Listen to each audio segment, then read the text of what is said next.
Oh, it's time for the IFR glasses. Let me put them on.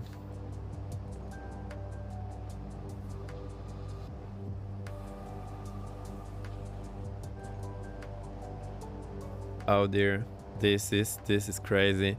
So what happens? I'm only able to see the cockpit, so I see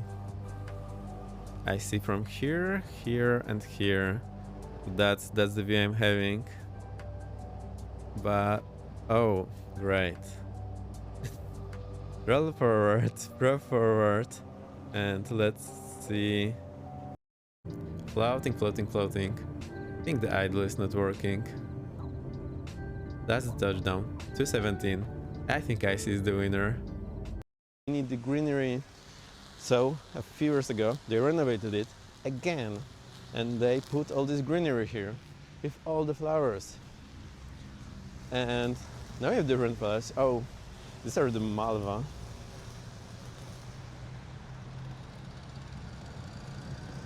It's a little windy, so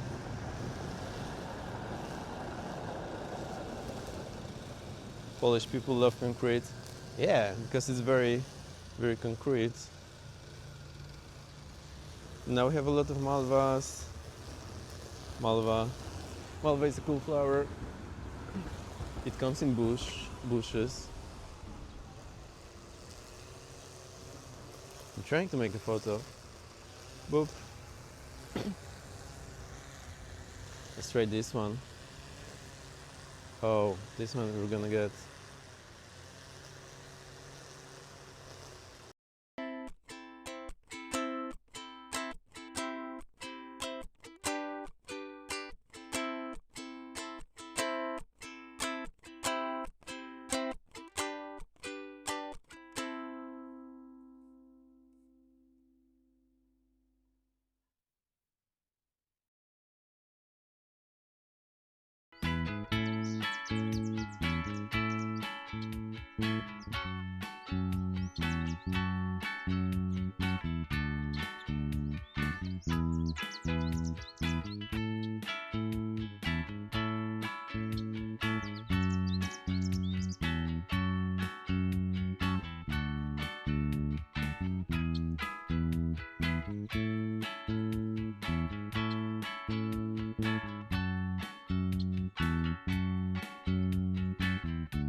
All sorts of issues every now and then. And yeah, I didn't look at the speed and we oversped it. Oh no. Number 55 Victor, welcome to Nantucket's taxi Alpha back to the ramp, and then congrats on passing wing 251. Taxi via Alpha back to ramp. Thank you. November 25 Victor X-ray. Boston Challenger 1 Yay, we did it! We passed. The nerves. I'm assuming you'd like runway 1. I have this holding entry calculator, so we go to the left turn side. Now we need to set the aircraft heading. So that's 084.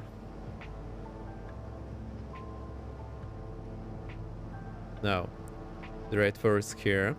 And we need to set the holding, which is inbound 216. So let me do that.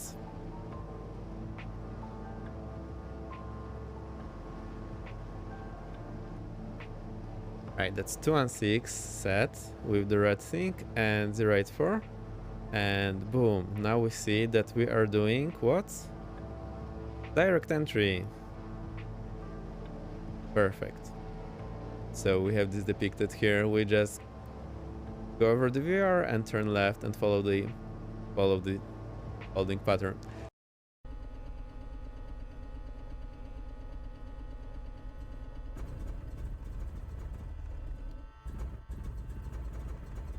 Whoa, whoa, whoa, whoa. Alright.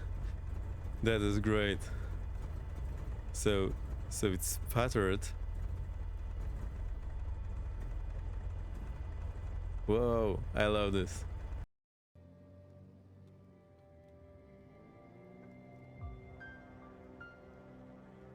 Yeah, full right rather. This is definitely Quebec Drift. Hey, this is better than I thought.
That's it. It's this gigantic rail track. Let me take a screenshot. Okay, we'll also clip it for DC, I think. So this is for you. There is a gigantic rail track here. That's actual test track for the trains that you can see over here. See, that's the one here, and that's the one in the sim. This gigantic playground. Yay, very nice. Alright. I will look into that. Thank you for the info.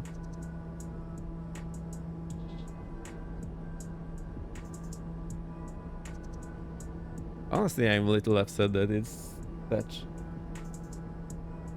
such a struggle to maintain everything in the flight sim, and the more mods you have, the more madness it becomes. But well, how are you liking the M500 so far? Firebird! I'll get the throttles to idle. Oh no, there's also one cable running. Okay, it's in a good place now. Props are forward, parking brake is set.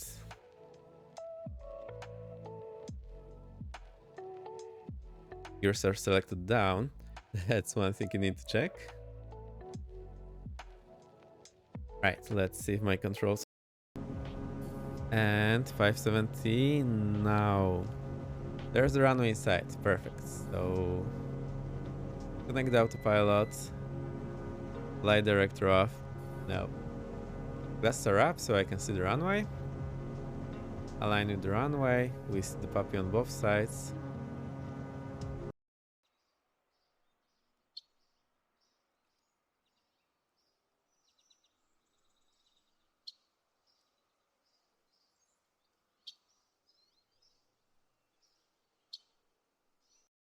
I have, lo and behold, I hope you can read, the one only flight computer. It's purely mechanical device consisted of metal and plastic and marker dot, and we used this to calculate our range correction today. Right, I'll touch the water. Hang on.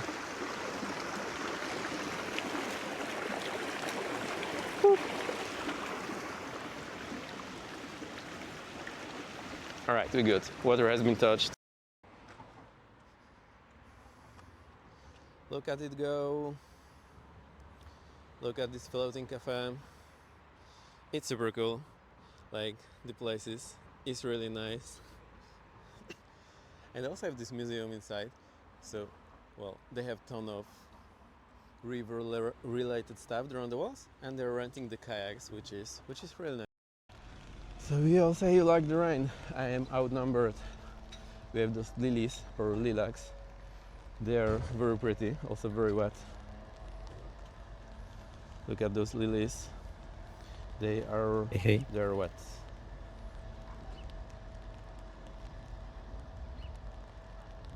have fuel selectors on mine. And coal flaps are open. Oh, let's open the coal flaps. Okay, we got a bit high here. I'll try to reduce the power a bit.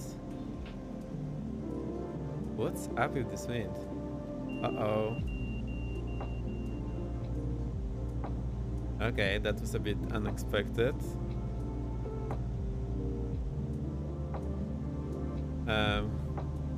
We have a problem.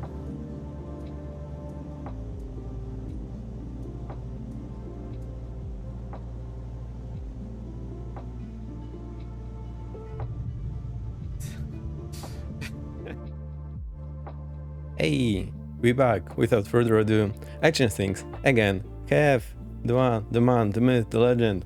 Welcome. So what I did this time, I went a little brave, and I think it works. I got everything halfway ready, and then I started the stream with the new clips. So I hope you like them. I actually like them. And then I started setting up my green screen and the lights and fed the cat. So that took me 10 minutes, which is the 10 minutes that I saved because you were on the loading screen. I loaded the scene beforehand, so I checked that it actually loaded. And I hope all the peripherals are good because I had a quick glimpse if they're there. And they looked okay. No. I hope the levels are okay. The music seems to be okay. The clips have been a good idea. I have enjoyed that. I totally did. Brings back memories. Like, also gives me some motivation to do some of those things again. Like the musical stuff. Yes. The musical stuff. I don't think we'll do the startup anymore because that takes away 15 minutes of my life. But it's still on the menu. I just need to get everything connected. So actually my long story. The jack for the headphones broke in my audio interface. I think the thing that's touching the tip of the jack or the sleeve just got loose and it's not working well. So the right hand side headphone is not working there. And I got a new one, but now I need to get everything set up here and there's a little less room than there was for some reason. Anyway, I have everyone as well. Wow, the camera is such an awkward position now. I need to look up. I had a quick relax before the stream and after work. Took a bath, shaved. Got my head shaved. It's CFI haircut. Alright, let's go. Also did one more thing. I got one more thing ready. I got one more browser. Sky Command, welcome. Sky Command in the house. Hello. I got another browser that's not going to the main output. So when I'm gonna write, I can listen and I don't need to shut down the music. Clean up for the stream. Yeah, pretty much. Let's see if the shoutout works. Kev, you go first. There should be. There you go. The man, the myth, the legend, Kev. Whee!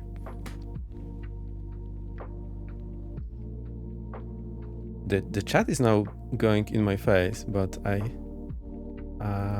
hope that's okay. Yeah.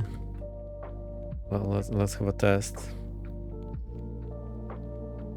Also, it's using the 70 emotes and whatnot, so you can use those. If you have any to add, let me know. If anyone wants to be editor for those emotes, also let me know.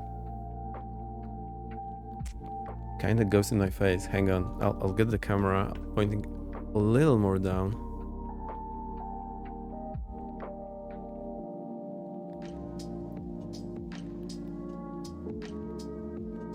Piratic exchanges are great. Develop a jet ski.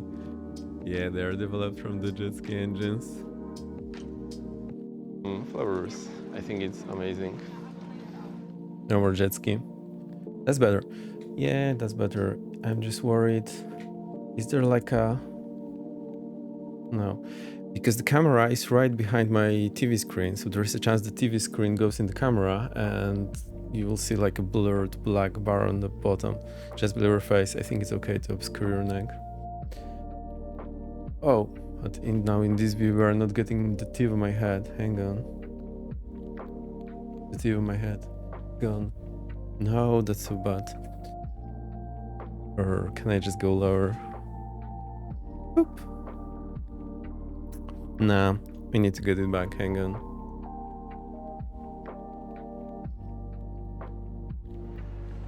A lot of crosswind, so I need almost full left rudder. Alright, it touched it. So I think that's enough. I didn't read what the number was.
That's so crazy. You move it tiny bit and it moves a lot.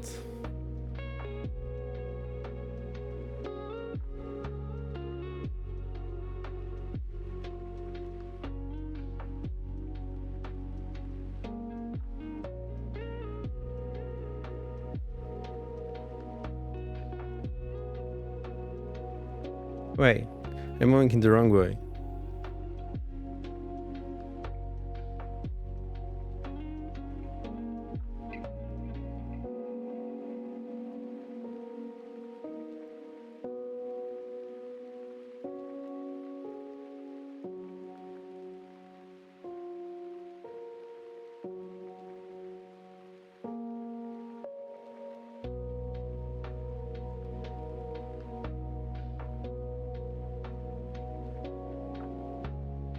Right, that's gonna do it.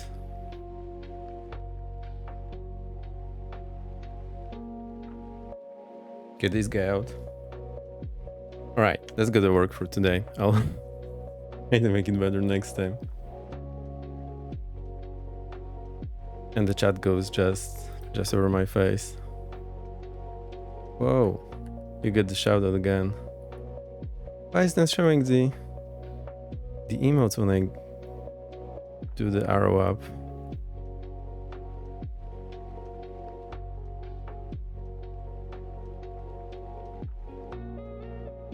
Alright, that's acceptable for today. I'll see what we can do for next time. Alright, let's fly. Come on, screen, get a little brighter.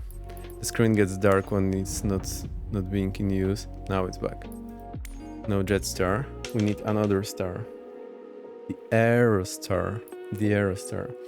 We got some new planes. Let's check them out. I want to try the Aerostar. It's had few updates, so it's probably much better than it was. I saw it had few problems initially. Not Aerosoft, Aerostar. There we go. Already.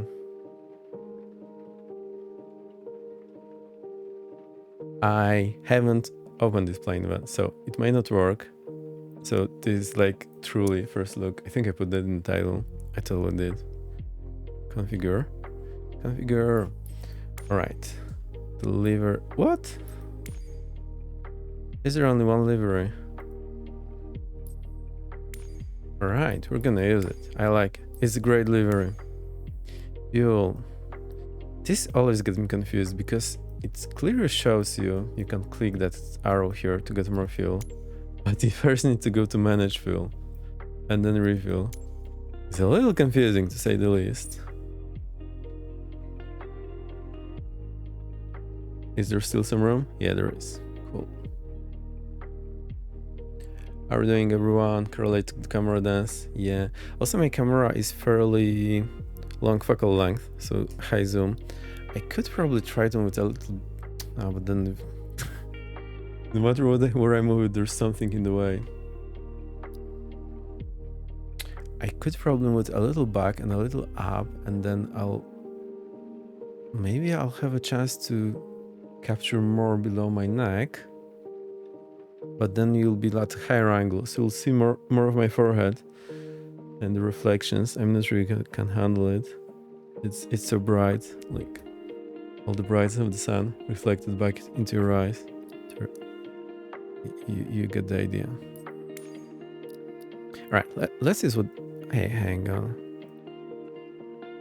What are you? FSL1? Oh, now it's gone. What? What was the number there? Also, we have the clip command. Let's see if it works, and then I can grab the number. I couldn't try the clip command because it said the channel is offline, and rightly so. So it takes a moment when you put it. There we go, and now we have the link. So I can copy the link. ImCombo, GGVex, GG. I can open my secret browser that doesn't put the outfit for you. That's amazing. This guy got so much done. Now I can see what the number was. Hang on. The number that we just deleted.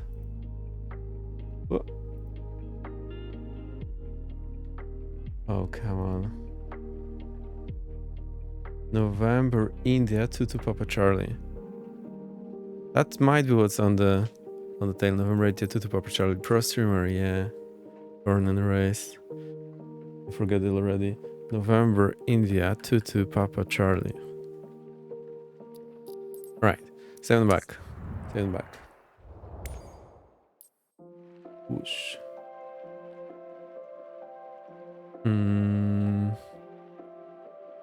7 back. Finally, Jesus, welcome. Kodia, yeah, it's a good time for you. It's my old streaming time, but hey. I'll show you what we have. Look what we have. I got new scenes. There's a new starting scene. Hang on. There's a new ended scene. We're not ending it. And there's new... Alright, we're good. Water has been touched. I can show you. And you know what we have? We have them clips. I think I don't have microphone on my BRB, which is by design. I was just watching your bike video. Yeah, man, that one's crazy. I just thought the quality wasn't quite up to speed, but I think it's... When there's like fast moving things, there's a lot of information to encode, and the bitrate, 5 megabits per second, is, I think, just not cutting it. Yeah, the bitrate. But honestly, it was fun. People really liked it. I also liked it, but man, it got me so tired. We did that on Sunday, and then I was so tired on Monday, Tuesday, and Wednesday. Yesterday I was watching Mr. 10 Minutes Until Landing, and I took a quick nap. It turned out to be like 1.5, 2 hours nap. I woke up and the guy was already landed. I remember when he was just taking off. I was like, uh-oh. So I'm not flying the return together. Where do we go? Oh, this frame rate. This plane. I also bought some new sceneries. So where do we go? We like right forever. Hello, Captain Vex, Canada Fly Guy. Welcome. Great to have you here. All the legends are coming up. What's happening? You guys.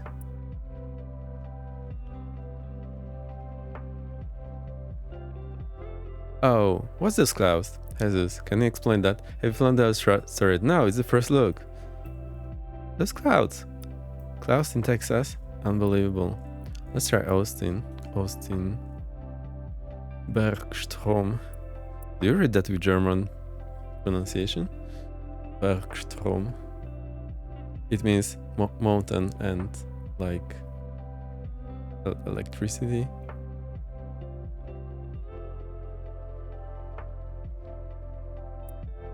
Apparently, you need to attend that his streams put you to sleep. I mean, it's not true, but it's also not very true. I was just tired. Okay. Okay. Flight conditions. I haven't used this thing for a while, so bear with me. Does the multiplayer with Mambo Jumbo still require us to do something weird here? I remember we had to boot with the preset changed there, so all players, you can join. I think we are on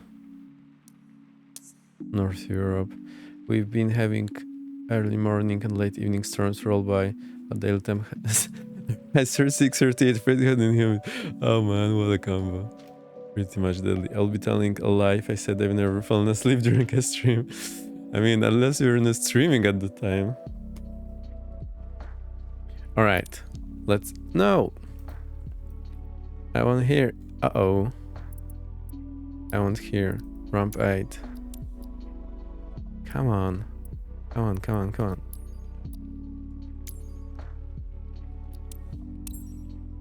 Man, the clips. That really brings back memories. I hope everything sounds right and everything's okay. I got a new music from Lo-Fi Gig. It's super cool. I definitely recommend checking out the Piper Dakota by Karanada Asaba. I think I got them.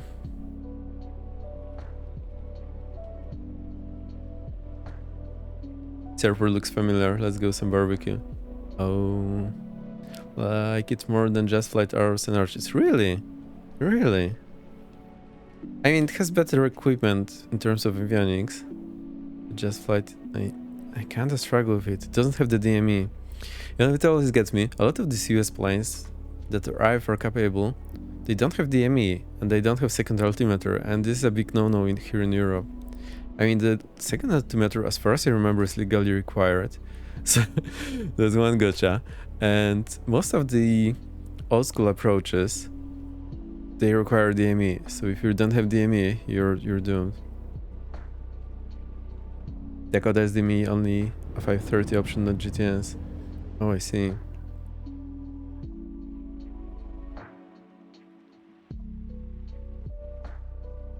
Yeah, second altimeter for IFR certification is just required by law. So, and you know what also is required? Second attitude indicator with backup power for 30 minutes. So yeah. Hello. Oh golly. This plane is so funny because it looks totally like Commander. You probably know which one, the high wing turboprop. It looks totally the same except it's middle wing. Yeah, it's so similar, right? It's only the wing is in a different place and the main landing gear, of course. But other than that, it's just the body looks so similar. I'm like, yeah, I know it looks funny. I wouldn't buy it for the beauty of it, but other than that, it's super cool. So you guys have flown it. Please help me because I have no clue what I'm doing. Uh-oh, where's my mouse? There's my mouse. Why you can't see my mouse? No, you can't see my mouse. It's just very small. Okay. Lower wing aero commander. Yeah, exactly, right? So Canada, for example, the Tecnam 2006, which I flew, has the second altimeter and second artificial horizon, which is battery powered, and there is special emergency battery. In some airframes there is a special emergency battery, in some there isn't, but it's basically hot wired to the battery. The second one. And we're not simply guys said it. Oh no, now you're ruined. Alright, let's jump into this cockpit and see what we can do here. So I saw that in the update that they updated the glass on the instruments, and really this glass previously was bothering me. It had this blue tint, also love. Oh, I know what I forgot. Hang on.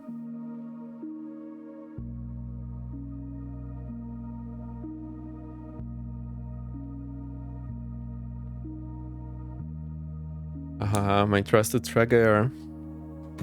We totally need it. Very important. Very, very important. No tracker, no flying.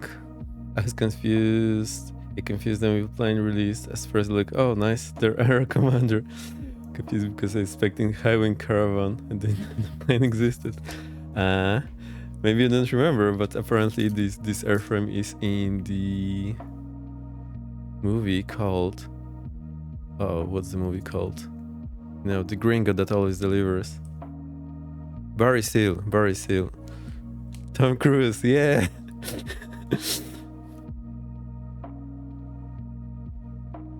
Right, now I only need to find some free USB ports to plug this in, which is not as easy as it sounds. Hang on.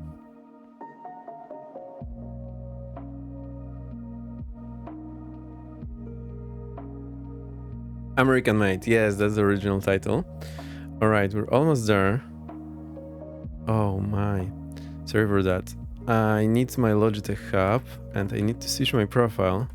So what I did is I bound those tracker commands to my mouse so I can pause it and do everything, but I forgot to switch my profile. Alright, this should be better now. Perfect. And now let's get that profile to be persistent.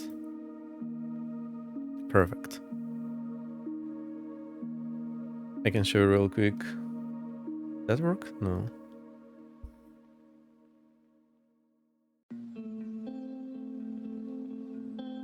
Uh-oh.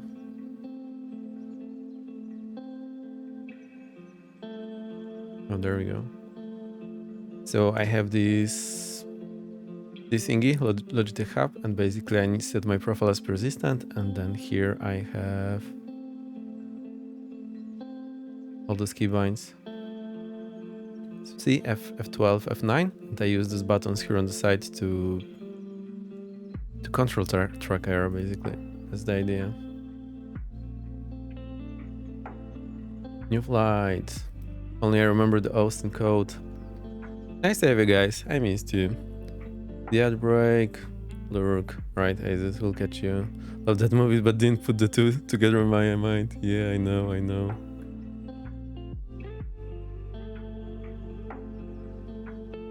Oh, it's this one.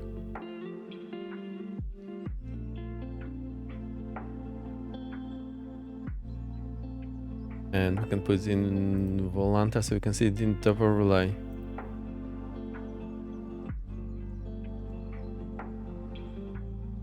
Austin.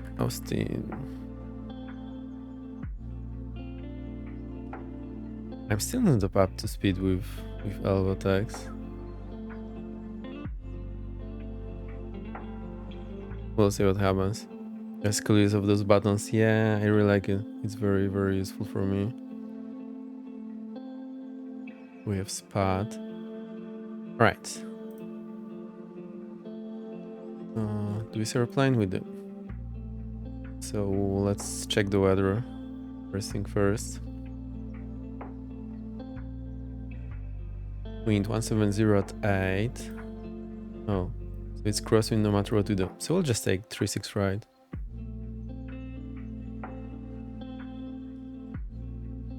Alright. Cool. Now, control check. Uh-oh.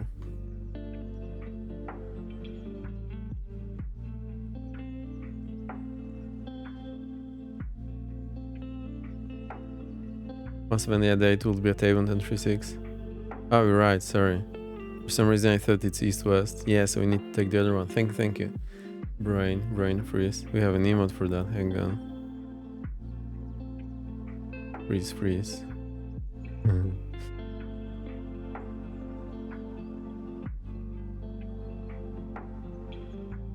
Did I forget to plug? No, it seems plugged in.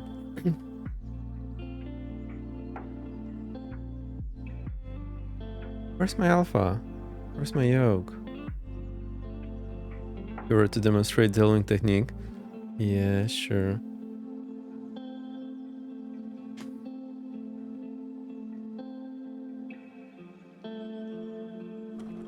Right, pedals are moving. The toe brakes are in. The throttles are okay. These are okay. And the mixtures look okay. Just that my yoke is not recognized.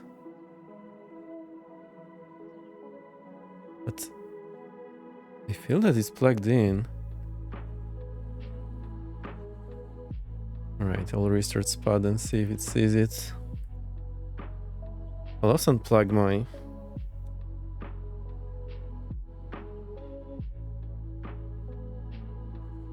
Because my stick was plugged in. It looks like we flew some stick plane last time. I don't even remember. Oh, now I remember. We flew the Tecnown 2002. Tailwind technique. It requires a lot of patience, a lot of faith, a lot of cool blood. Do you say cool blood in English? Cold blood, cold blood.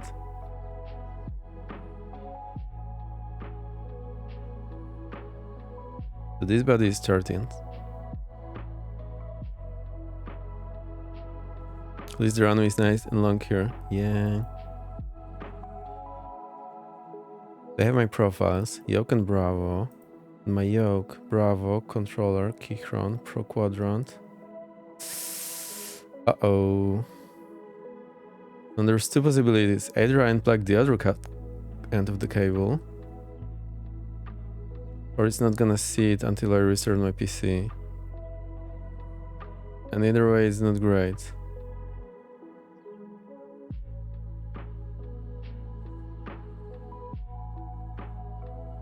We have ice in one's veins. Oh, for someone who is cool under pressure. Nice. We have cold blood. But someone has cold blood. Ice in one's veins. That's hard to remember. That's a lot of words. Like Iceman.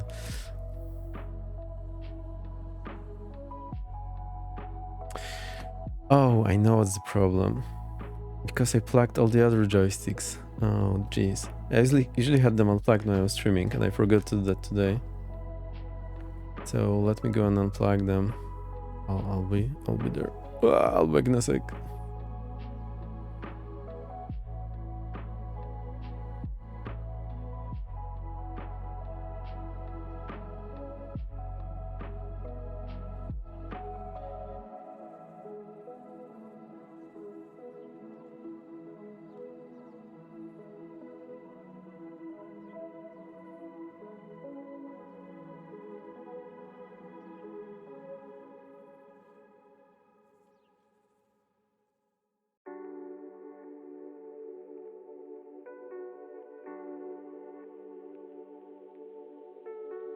I have a bad feeling about this. So, I learned it the hard way, but... Hang on.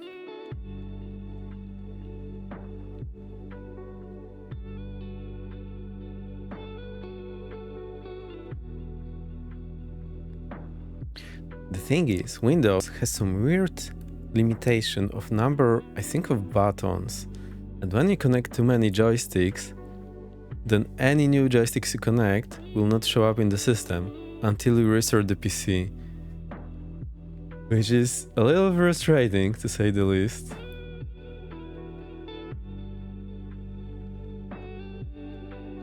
The Bravo is here. Yeah, that is a strange limitation, and the funny thing is, it's totally random which ones do show up and which ones don't. Alright. I'll get the Bravo then, and we'll use the shtick. Cold blood reminds me of In Cold Blood, which refers to doing something ruthless and mercilessly. Oh, I see. Yeah, we have that too. Like, you can kill someone in Cold Blood, but you can also... He kept his cool blood when the runway was running off, and he still took off. You get the idea.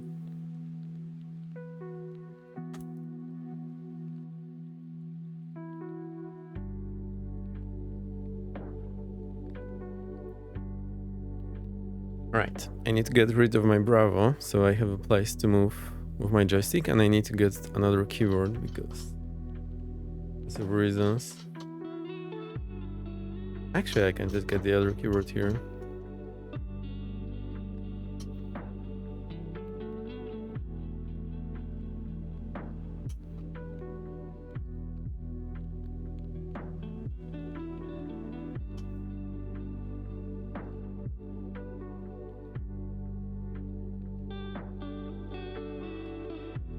so my combo goes away. I basically have a keyboard sticked on top of the Bravo.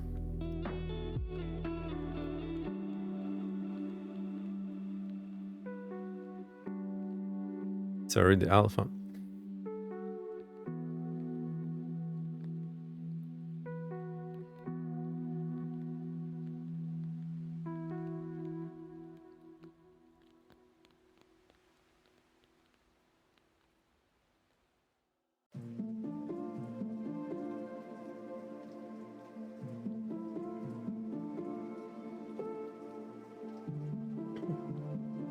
That's a good idea. Yeah. And I'm using this acrylic tape. It doesn't have any glue, it's just very sticky. And it's pretty amazing. It's like acrylic thick tape, clear tape, non-glue, blah blah blah. You can easily find it on Amazon or wherever. I have a ton of stuff sticked using that. So if you thought we were flying, you were wrong. We're just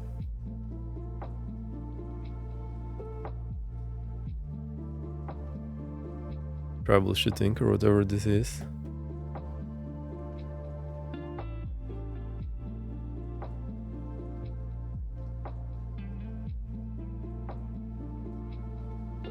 My tuner is here for the yoke.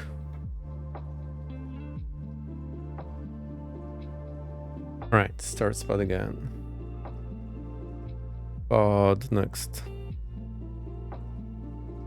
It's absolute abomination to fly the yoke plane with a stick, but I guess it's good to do.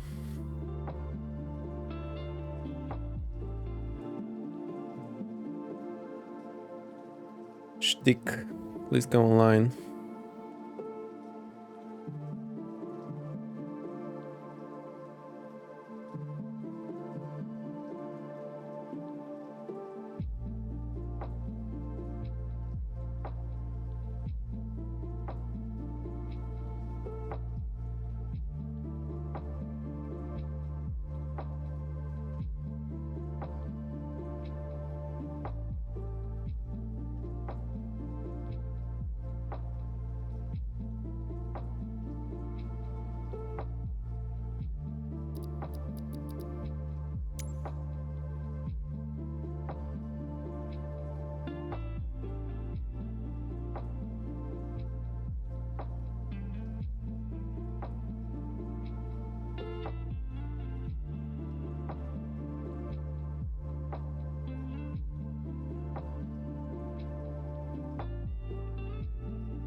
Thank you. Yeah, I know, we're back. Not only had I dismuted, but also I disconnected it first by accident. Alright, perfect. We're gonna be flying. Joystick killed the Mick in cold blood? Yeah, maybe. I'm not sure. Maybe I just bumped into the cable and that happened. Alright. With that... Oh, it feels so weird when I'm moving the stick and I'm seeing the yokes move.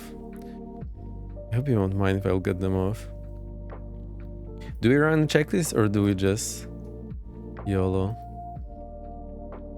So whenever I learn a new plane in a sim, not the real plane, in a sim, I like to do it by trial and error, and then when I miss something, it helps me understand.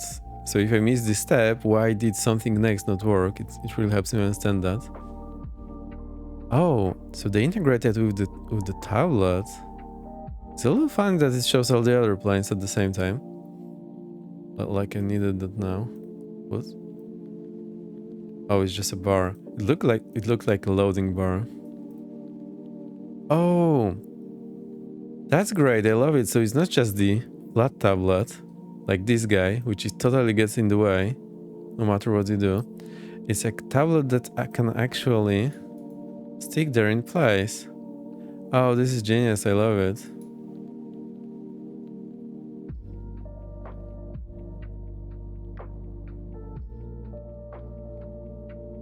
This is so good. So you can put it here. And then it's totally not in the way. Flight info. So we have the wind. 59 degrees. That will be little in Europe. But in the US, that's okay. I saw checklists were banned on all of Twitch. Of course. Endurance, 0 hours, 0 minutes. True airspeed, 0. All zeros. They have the speeds here. I love that. I absolutely love that because that's so important. And most of the time we simmers don't feel like going somewhere and looking for those numbers. So this is actual genius. The weather is not correct. Oopsie. Oh, I know why. Because I forgot to switch it back. I said we'll load on the profile and then we'll switch to real. Thank you. You guys are spot on. You don't miss a bit. So takeoff rotation is 85. Those little planes, they don't have V1, V2, and so on. Because they're not legally required to have to do so. So they don't. Which totally makes sense. I think I'll get my neck pillow. We're not gonna fly anytime soon. You're stuck with me now.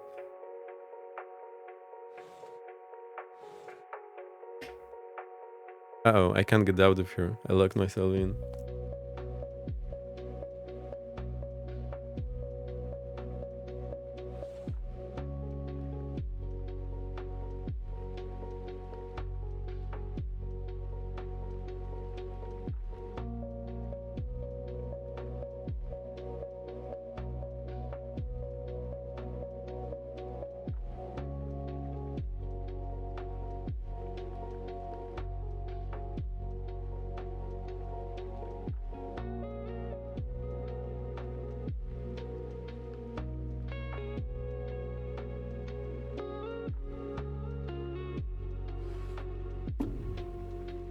Simply it's a little difficult to get in and out of.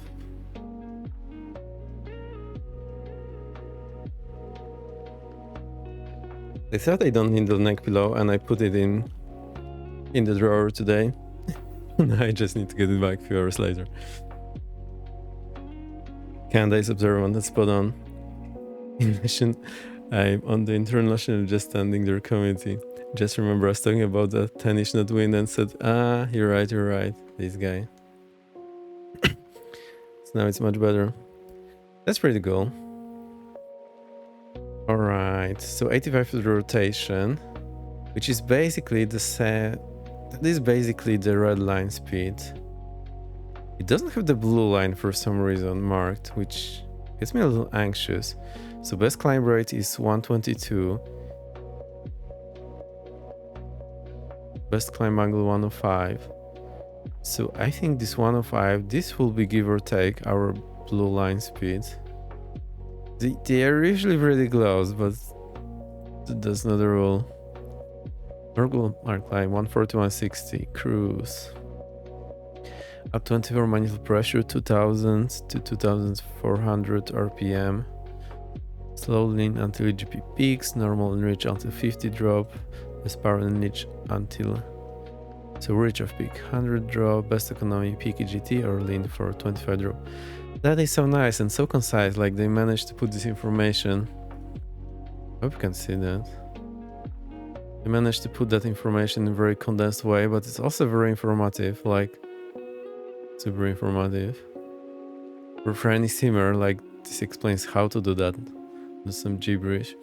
Approach. Max 20 flaps extended 175, max full flaps 140. So 175 for 20 flaps. Let's see our flap lever. Oh.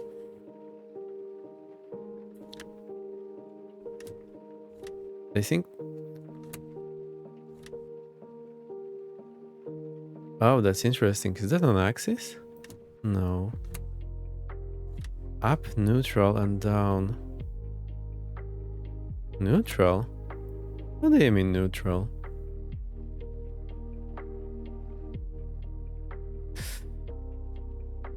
Oh, this is going great.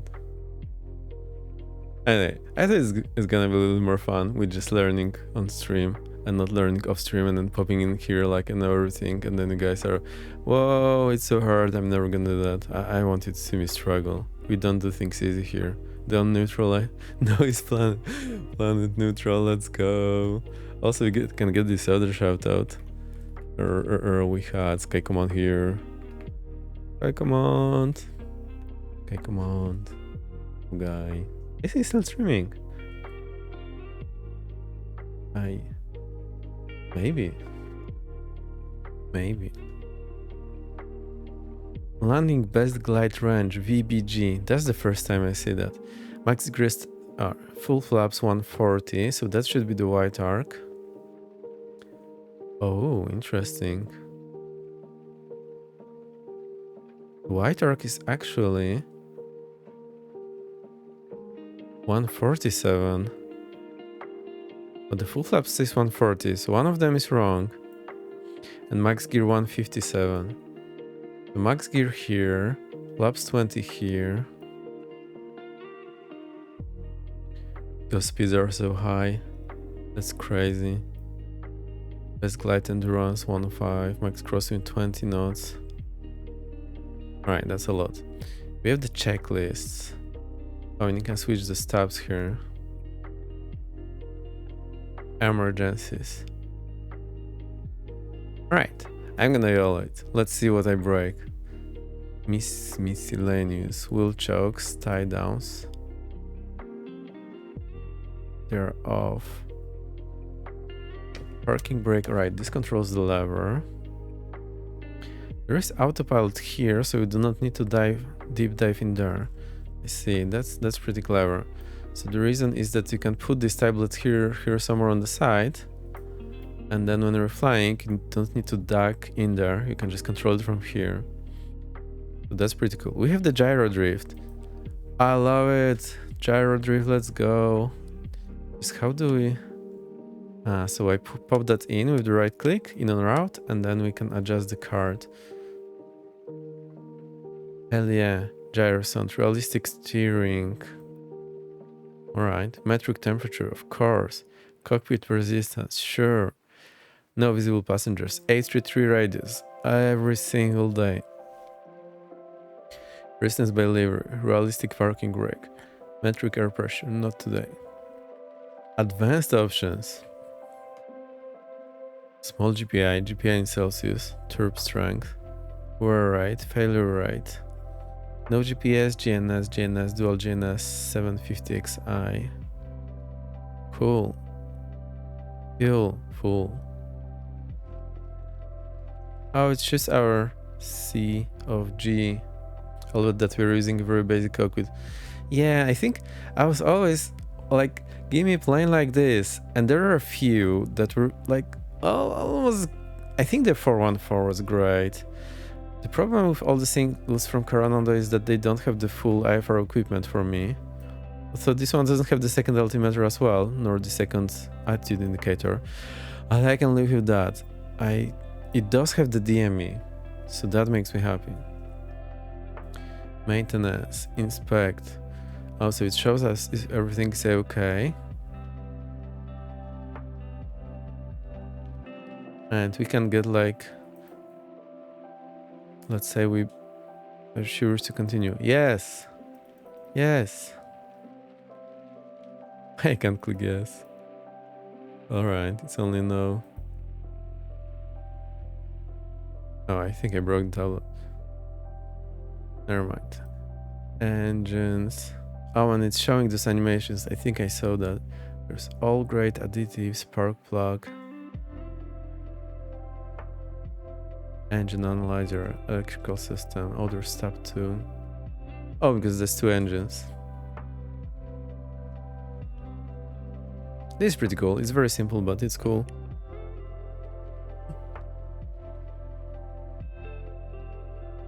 Yeah, that's not a complex electric system. Technop doesn't.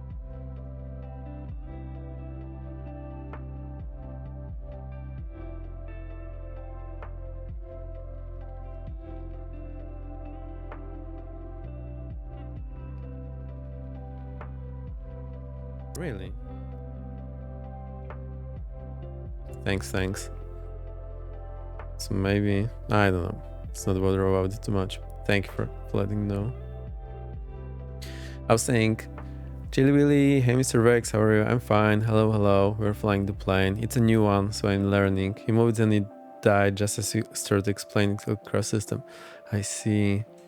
So the one thing I have is I have a lot of powered USB hubs, and my computer goes through like two separate sockets in my wall, and there is possibility that it's messing things up a little. I don't know.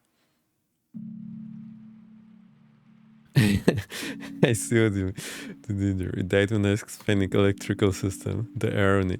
I was saying Technop 1006 has fairly complex electrical system for such a little plane, and it has few gotchas. For example, when you are running the starter, the opposite cross bus disconnects.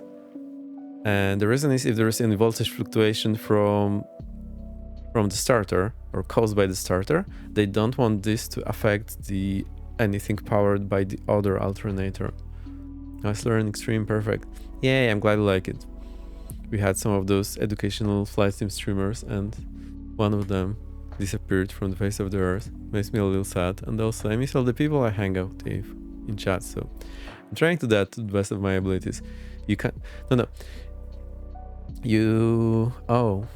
Yes, you can't start the engine using the opposite generator on the other side. Yes, that's true. That's one consequence of that. Another consequence is that if you're... I don't know how to say that.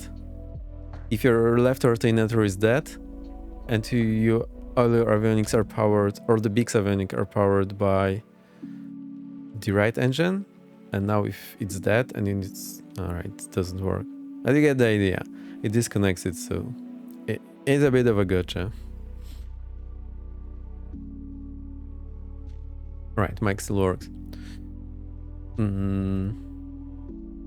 I don't think there could be anything super crazy in those checklists, because this plane looks super simple.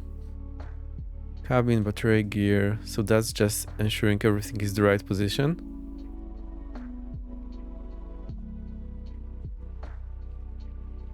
Engine start. Alright, let's see. Low fuel warning, cycle, listen, mixture full, check fuel flow off. So we get the boost, then we get the mixture fuel, get some fuel flow for a moment and off. That's how we prime the engine, and then the starter will reach as engine fires. Alright, I like this technique. It seems to be more predictable than trying to dial the right numbers. Total 1000, right boost off, gyro pressure check.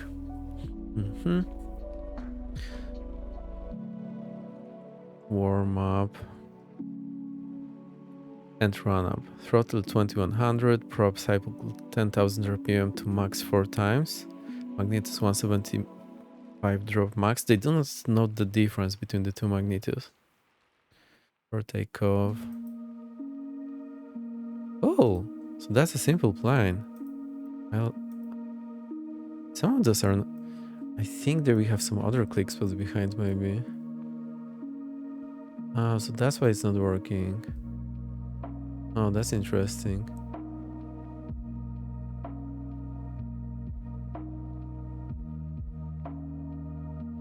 Flaps 20 below 175.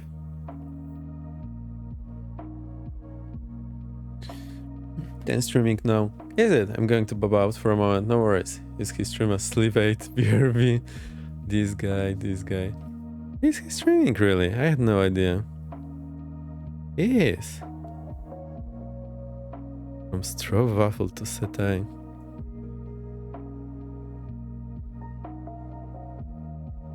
Nice. I'm kidding, not going to sell you out. No, you can. You can totally do that. For fans. Yeah. I approve. You can do it. Oh, and that's how we hide the tablet. Alright, so let's try to get it started. Now actually let's keep showing the tablet. I think I want to first see the electrical system. We're gonna put it for time being right over here. Right. I'll reset my thingy. We can look around. Oh, still haven't inspected where everything is. Perfect. Is there anything important in the back? No, just some seats. Is there anything on the top? Just the temperature. Okay, let's see. So next thing, monitor QNH. Oops. Who's that? Who's that? Thank you for the follow. Hang on, I'm struggling. Thank you for the follow. For Astero. Welcome, welcome. Trying to learn the plane. It's all good. I just had technical difficulties due to my own problems. Altimeter 3003, let's set it up. There's only one to set up, so that's gonna be easier. Hello, thank you, you're welcome. Welcome, welcome. If you have any questions, let me know. I'll try to answer. So the way I do that here is I get to some number I can easily identify, so 3000, and I'll do 3 clicks. 1, 2, 3. That pretty much sets me in the right spot without too much guesswork. Let's dial in our runway heading before I forget. So we're gonna do runway 18, and we need the precise heading. So that's what we do, 175. 175. 175, let's go. So what I do is dial the big yellow arrow to 175. Oh, come on. You can do better than that arrow. Right. And same story. What I like to do... Oh, actually this one is easy because we just put it in on the marker. But if I needed like 176, I would put it, or 177, I would put it on the marker and count 2 clicks. 1, 2, but now we just put it on the marker. Let's get our head... Our heading back there as well. It's just, I'm moving the mouse so much and it's not moving. So our heading back goes to 175 as well. The more things I got pointing the right way, the more chance I will not mess this up. Now, to synchronize our gyro, I need to move ourselves to the middle of the cockpit because there is parallax error. So now we're reading, and remember the numbers go in the opposite way over here.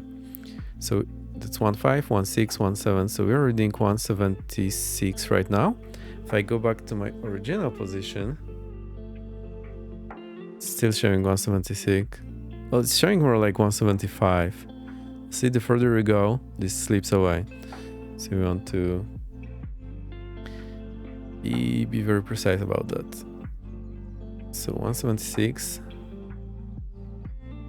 I usually cannot read that like with that degree of precision anyway. You can also dial in those OBSs to 175. Oh, and see that those move pretty swiftly. That's interesting. The outbreak is over. Welcome back.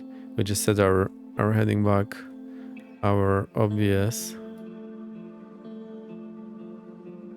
And I'm setting those guys here all to the runway heading, so it's easier for me to identify it later on.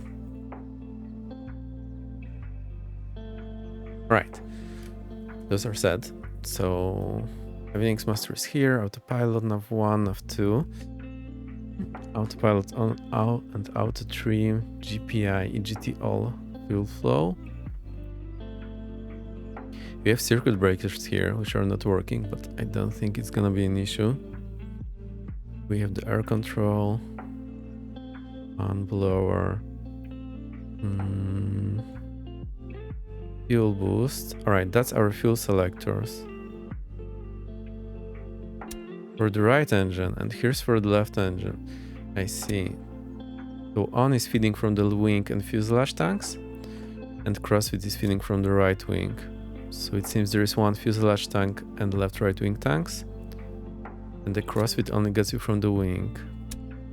There's the fuel busts. There's the flaps. Aux hydraulic power. Seems to be for the gear. Amperometer here. Seems to be brightness and electrical switches. Transponder. Cool. I think I know everything I need to know. There's our trim indicators and trim switches. Alright, now I'm getting scared. No, don't go fly. Let's just go back to the bar. I'll just double check we don't have anything hanging on the plane that we shouldn't. Like Kev told us one day, if you leave the Ito cover, your airspeed will not show. So Kev taught us a lesson. Now we all know. Alright, first we get the power. Ha! See? Kev the educator. Oh, we have the realistic parking brake.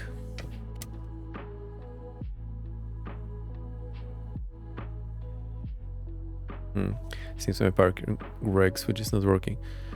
So, uh-oh. I totally broke it. Glad I could help. Right? So we need to step on those toe brakes.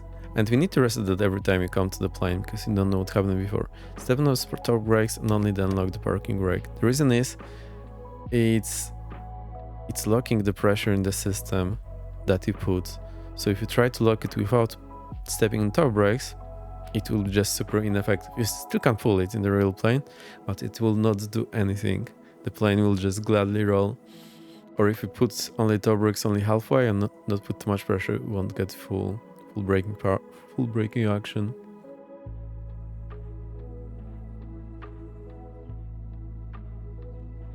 One hour, perfect. So battery master, now we need to be fairly quick so we don't drain the battery too much. I don't have the vol. Oh, I think it will show the voltage, well, the battery capacity dropping here. Now in US you can just start our engines without asking for any permissions. In Europe we need to request startup on controlled airfield, that is. So see, that's going to the cockpit here, and I can hear those gyros spinning. That's really cool. Oh, elevation 1500. Let's try not to hit any trees like yesterday. And there's our battery voltage. So it's 24/7.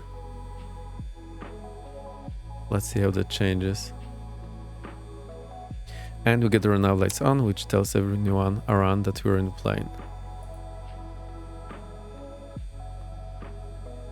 I'll put this as my default view. Actually, I think I like that. Control right square bracket. I think that saved my view, yes. So now they know.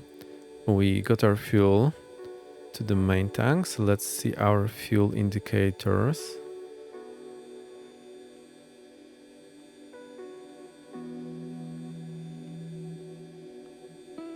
If only I can find them. Where's our fuel level indicators? Oh, here. Full. There's 3 of them. And we have 2 Ronix, left, right alternator. Who got serif font for that? I'm not a fan of serif font. I like without serif.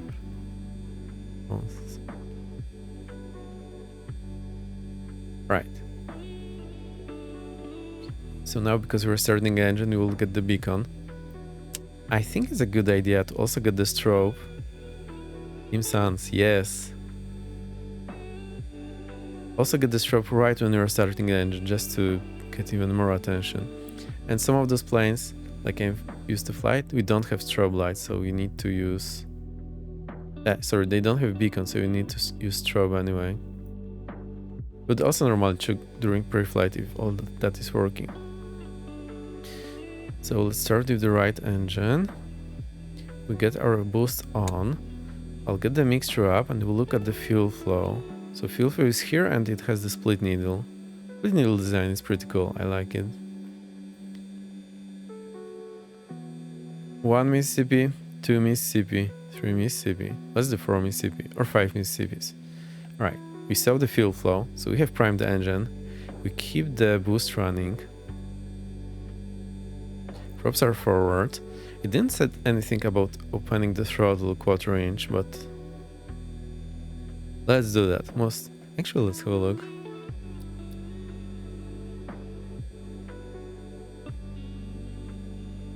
Engine start.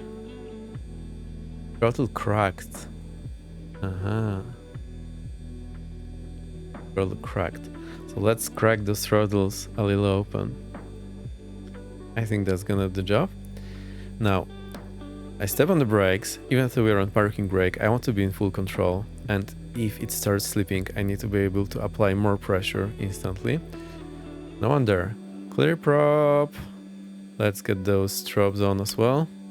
And one thing oh, here's our starter.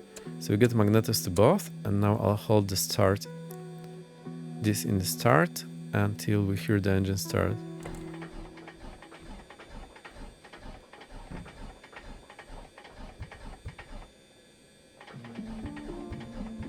Nada. And see, our battery dropped a little. So now, what could be the problem? Maybe we didn't get enough fuel there. Maybe I didn't crack the throttle open enough. Maybe we have flooded the engine. Let's see what it says over here. Engine. So we can just inspect everything here, and there's engine analyzer, which doesn't tell us much. Okay, let's try again.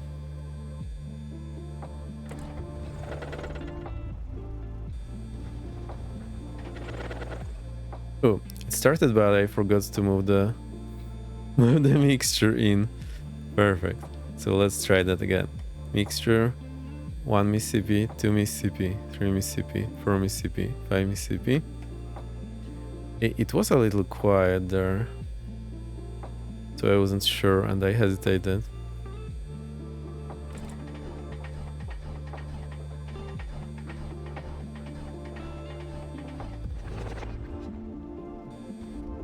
And mixture full. Perfect. So now it's running. Let's get the RPM to 1000. It is super quiet, so... Oh. Let's get those strobes off and right alternator on, and we need to check our oil pressure. Which is, I think, here. It's in the... Or no, it's here on the left, because that's pounds per square inch. Cool. That's done. I'll release the brake for time being, and let's go to the settings. Oh. With those settings. It is a little quiet, right?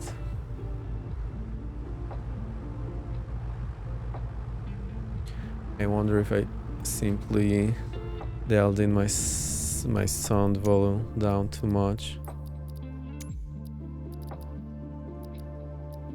Aircraft engines, aircraft missile news. Oh. I also wonder if the sound is coming from the Simadol, or is it coming from the other process?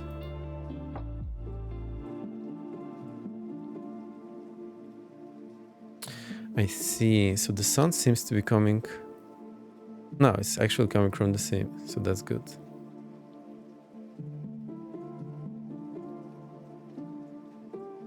So let's crank that sound to full. Character voices. Alright, everything here.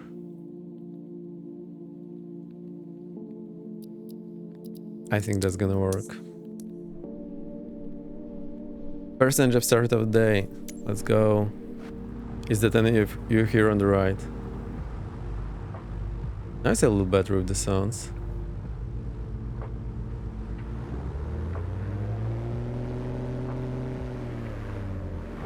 Still a little quiet, but I think maybe this headphone simulation.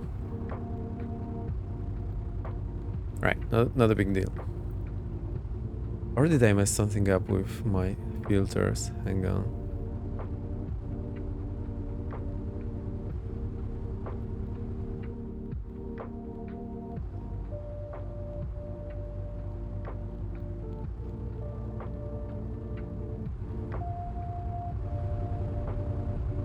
Yeah, I think my compressor was simply hitting in too much. Alright, let's see how that works. Perfect, you can still hear me. Now let's go the left engine. Now I'm not so worried because the battery is getting charged, so it shouldn't be an issue. See, the alternator is feeding cockpit and the battery. Time to charge, 4 minutes. Right, left engine. Oh, and the fuel bust off. Left engine, fuel bust on, mixture. I see the fuel flow, 1 Mississippi, 2 Mississippi, 3 Mississippi, 4 Mississippi, 5 Mississippi. I'll get this mixture a little in. Actually, that's not gonna work. Not gonna do anything. Alright, step on those brakes again. Both and start.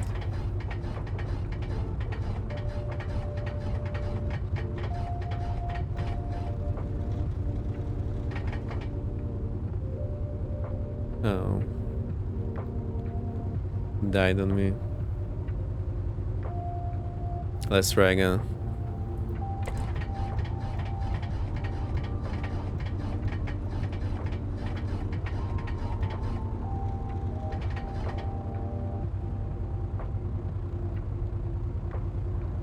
I think I'm doing something wrong. Right, let's give it some more fuel again. Oh, I like this how starters and boost pumps are split on for the engine. Yeah, it's a little weird they're so far away, but still. I like how it's showing the manifold pressure dropping when the engine is sucking in air. That's pretty well simulated, I think. Now it worked.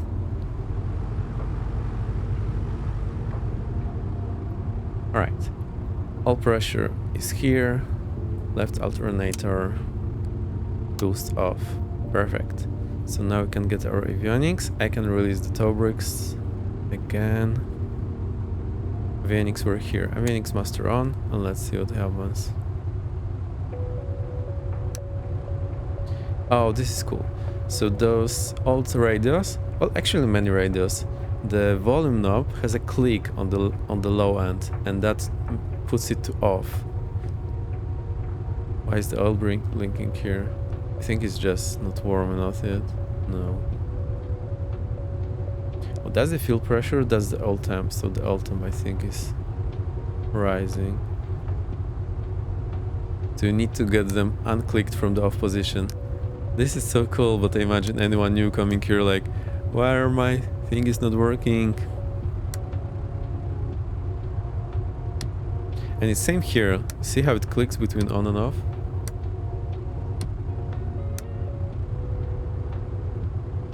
Alright, beacon is heading off to a 2P Teams meeting. Don't take up until he came back. This guy. Oh, we have directional gyro slave. So we don't need to be setting this up manually. Let's see if it works. So I turned a little, put the slave in.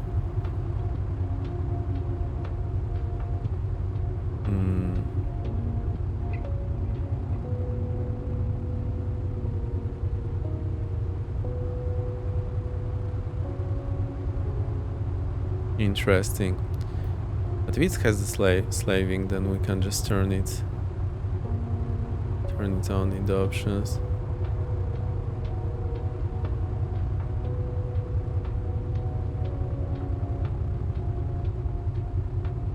Oh, interesting. We can control everything from here as well. That's pretty neat. Oh, we have had some simulation as well.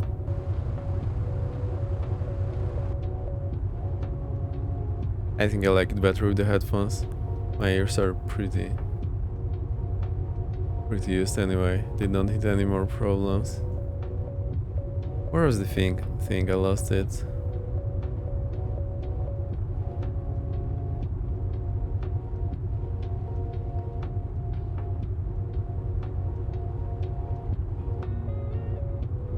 There was this directional gyro something. Oh, maybe it was just controlling the switch. Maybe that's what they did. Yeah, I think that's what it was. So this engine analyzer is showing like that. electric system, engine. Hope my meeting quick enough that I can catch some flying action till then, lurk. Alright, Kev. I'm sure we'll be here for a while, so don't worry about that.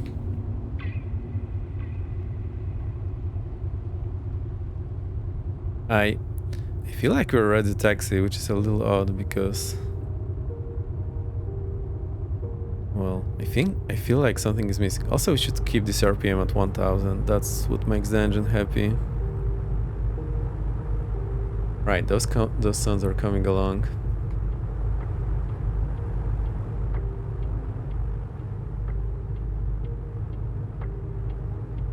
I'll get them a little quieter. I think that's gonna work.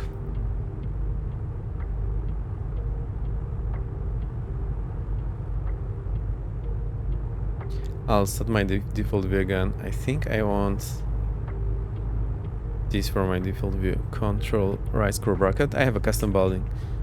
Till now.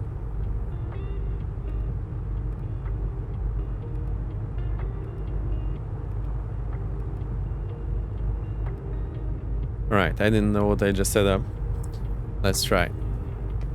I raised the parking brake. Do we have any... We don't have any taxi lights, so we'll need to use landing lights. Perfect. There is taxiway to the left there. Uh-oh. What was that about realistic steering? Does it have like trailing link, nose wheel?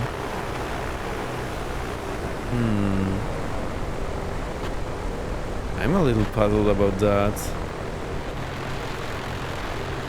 Oh, hello there. No, I think it's just default aircraft.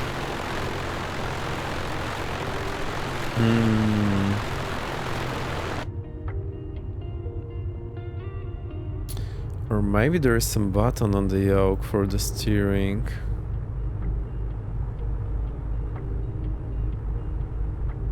Yeah, I think that's what it is. Cool, so let's disable that realistic steering. I'll try to find out for next time. Park, why? Oh, it was in advanced options.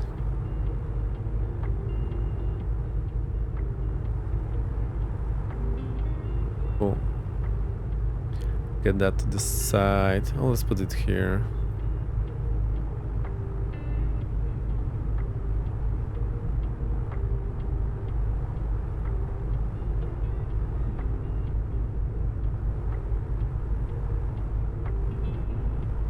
My frames aren't spectacular, but I hope we're gonna do fine today.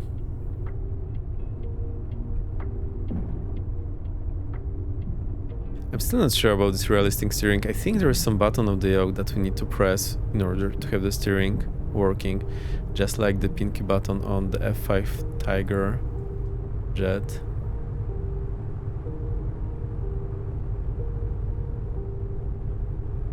Oh, the squeaking sound is actually my real rudder pedals, not the plane. Therefore, I like it. The plane looks great. It's a fairly it's a fairly simple plane, so that's what I wanted. It has all the basic IFR. Jeez, the car.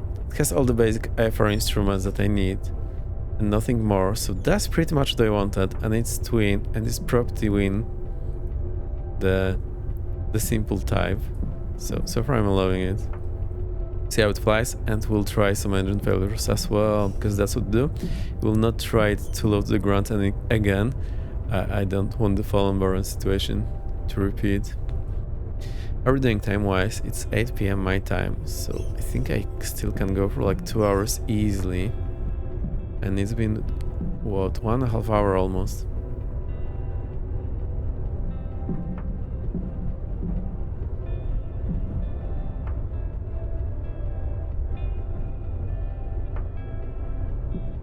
Do we need to hold the runway? Runway is 9,000 feet.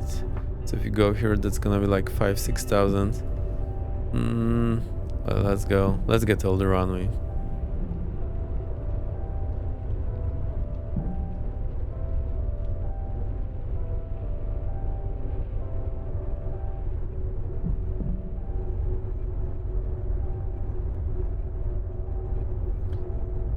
Jeez, the taxing. I think we are going a little too fast. That's one. And I think two, my rudder pedals are a little too sensitive. That's why you see me going a little weird. I thought I got all the default planes off, but they still seem to be parked there on terminal. It's a little surprising. Also, this server is custom modeled, so that's pretty nice. I don't know if it's the one I bought or is it the one default in the sim. It might be default in the sim.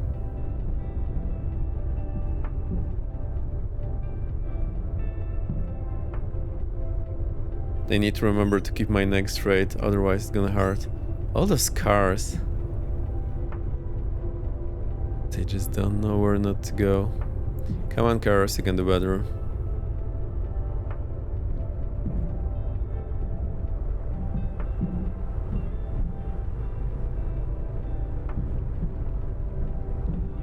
It was 21 for the 2100 for the run-up, so let's try to do that.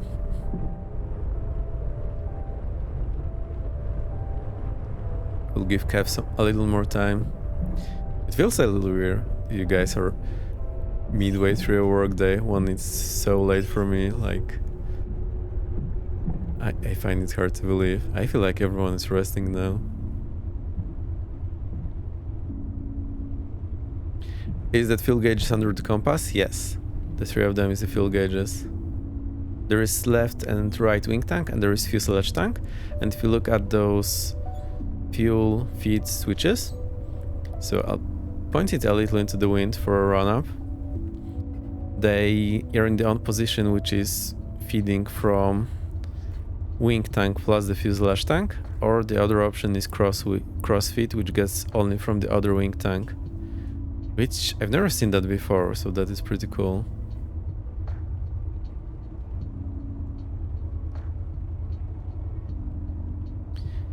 Let's double check that manual, that checklist. To throttle, oh, 1500. I see, that's what they do here. So we do throttle 1500 and check the engine instruments. Ah, that's interesting. I don't think I've ever seen that. But 1500, they want the engine instruments to be A-OK. And I like that the manifold pressure is not the same on the two. I think that it's illegal for please discourage now for take. I think you're not supposed to use common fuel. Maybe. So, green, that's okay. Green. And we have the volts there, which is showing how much the... is showing what? Ah, now that's the amperes. And push full volts. So we are showing like 28 and the battery was like 25. So that tells me we're running from the alternator. And oh, I think it's the parallax effect. No. So I think the battery is still charging, that's what it's telling us. No, it's actually fully charged, it's at 28. So I want to do a quick test. Get the alternators off. And let's see what we see on that electrical display. So see, now it's showing 25 volts, so it's showing the voltage of the battery. And when you have the alternators on, they are 28, which is a little higher than 25, and that causes the battery to charge from the alternators. It's pretty clever, to be honest. And we have the hydraulic pressure as well. I'm stepping on the brakes, by the way. I should have set the parking brake on top of stepping on the brakes. So now we go for 2100. Check for 28 volts. Alternator, check for 28 volts. So 28 volts is telling you that it's running on the alternator, not the battery, which should be 25 or less. Alright, throttle 21. I like the sound in the headphone simulation.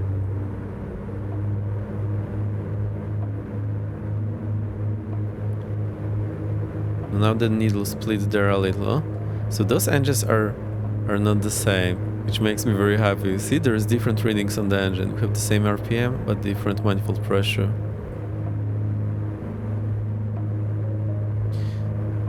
Alright. Prop, magnetos. Alright, prop we cycle. Uh-oh, the CHD is not happy over there. Let's cycle the props. 1.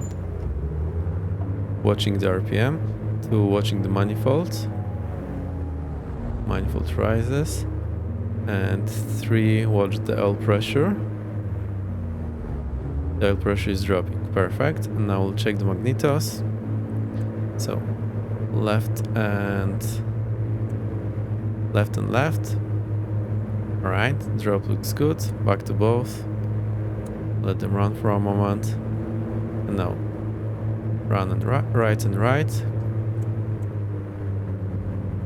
Oh, the left one is not happy. So I think the procedure to fix that is to run it on high power for a moment. Oh, we should have leaned the mixture for taxi. I think that was the mistake there. So let's see if that's any better now.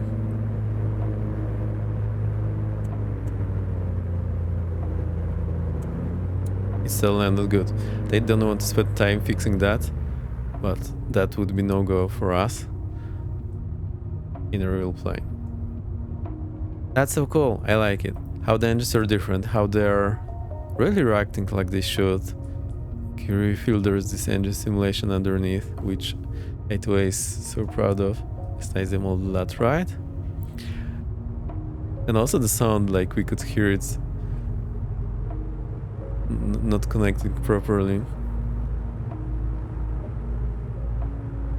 Right, so that makes us almost ready to go. I'll put the flaps to neutral.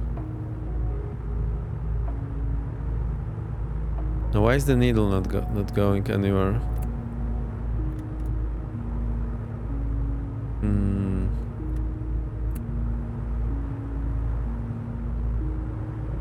Are the cowl flaps open? I think it doesn't have the cowl flaps at all. That's what I heard the other streamers say. There is no cowl flaps.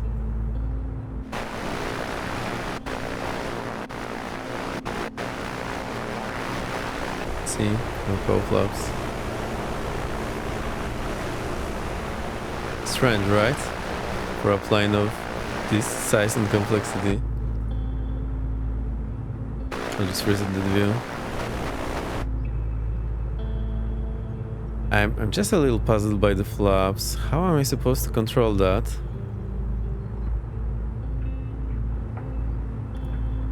If it only goes... Oh, I see. So when it's down, they're going down, but when I stop it, they stop going down. Oh, it's just the switch is so big, I didn't think that's what happens. That's interesting. That is our... Welcome back. Welcome back. We did the run up, everything is not okay, because the flap control, yeah. I mean, I had that flap control on my little Tecnam that I flew, and it's fine. But this is spring load, so I believe in real plane this would also be spring load. So it only goes down when you're holding it. Once you let your hand go, it just jumps into neutral. I just didn't realize that's the thing here. I think, I don't know how it is on the real plane. But it's cool. It does a little to the complexity and things you need to do. Alright, so that's done. We're good to go. Flaps are set. Let's check our trim situation. Our trim indicators were here. So that's up, down, left, right. Let's see if it's moving with my trim binding. Of course it's not moving.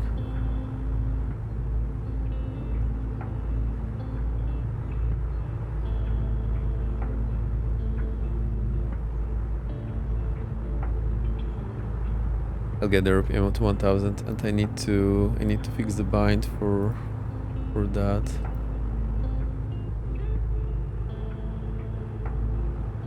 Right, I'll do it in SPAD. Let's do that. I think I cleaned my binds because we had some problem here, and I clean it. So here, add event button pressed, add action, sense. All right. Well, let's actually do it in the same. It's gonna be a little quicker.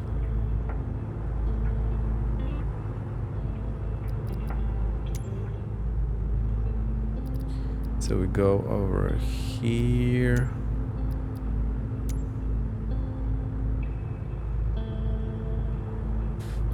All right, trim. Elevator trim down. Oh, it's keyboard. I'm pretty sure I clicked that. Oh. What did this set?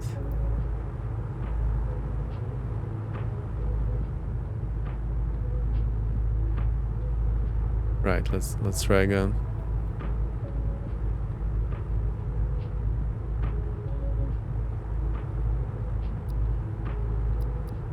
Okay. Why is it working here?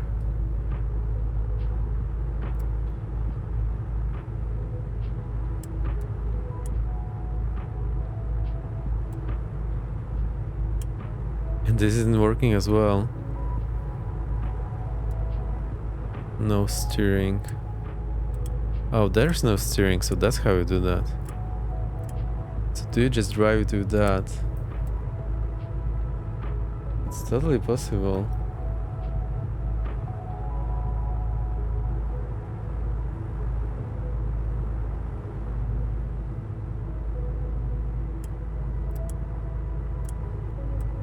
I'm just puzzled about this elevator trim not working. And the rudder.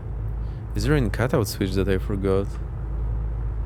They don't say any switch about the sense trim.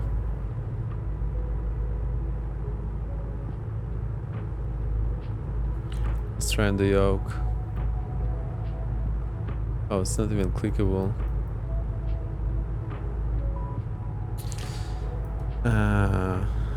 Maybe that's here. Auto trim on and off. Is that gonna help?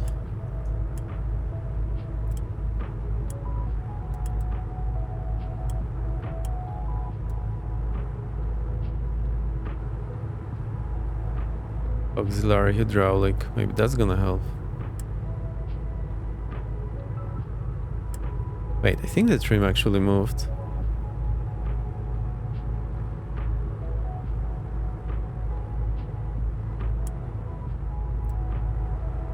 Oh, it's moving up.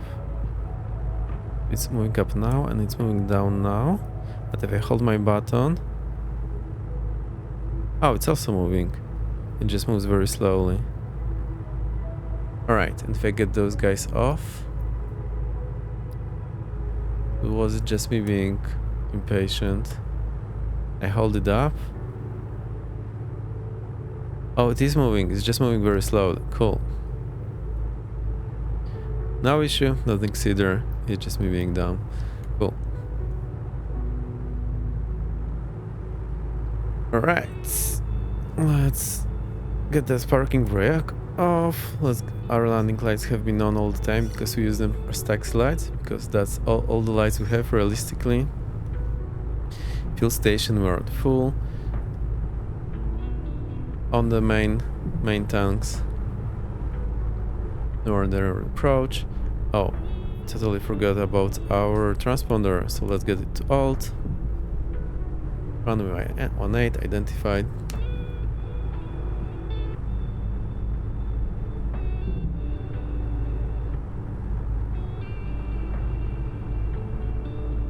Alright, let's go. First take of the day. We're gonna get Kev back. So, throttle full. So that doesn't seem to be turbocharged or supercharged. RPM are on the red line. Everything else seems okay. That's beyond 85. Let's rotate.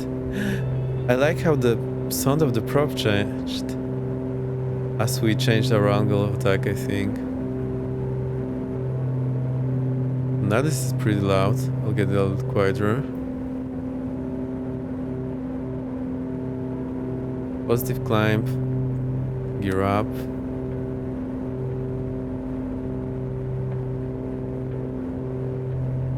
So I think our blue line is 105. Let's pretend it's that way. Right, reduce power. I'll make it 25. Also, it's so jumpy. And make the prop into the green line. I like how it's jumping into turbulence. Flaps up and are up, so let's get that back to neutral. I think I need to zoom out a little bit more.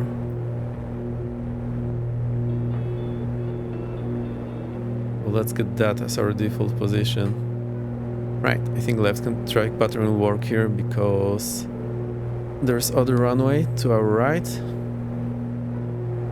Yeah, this zoom level works a little better. Our elevation was 1500 if I recall correctly. No, 500. So we are way past our pattern altitude.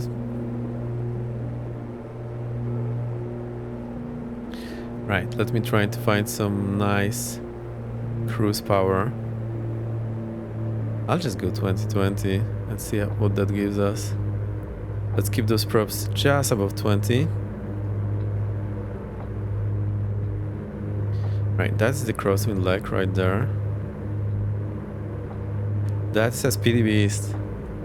There's the runway. I think I need to zoom out still a little more. That work? I hope it's somewhat readable for you. I have a giant screen, so it is a little easier for me. Right, let's start turning downwind because I already got there. I got a little panicky here, but I'm actually liking this plane. Now I'm calming down. I know what I'm doing, sorta. Although because we are so fast, maybe we could just do the pattern at 1500 above aerodrome level.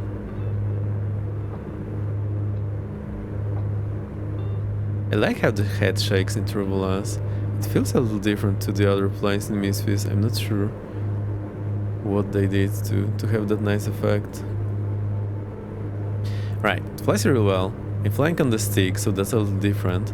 But my stick is also a little more precise than the yoke. You know what, let's go back to 1500 AAL above aerodrome level, which will be 2000 feet MSL, AMSL. Will this plane make me like Misfits 2024 again? I really hope it will. And now we don't remember our speeds. Great.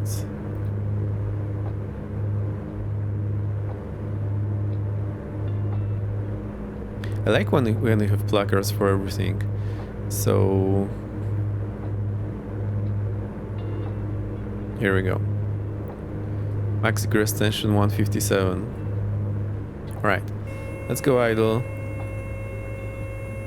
Full prop forward, mixture forward.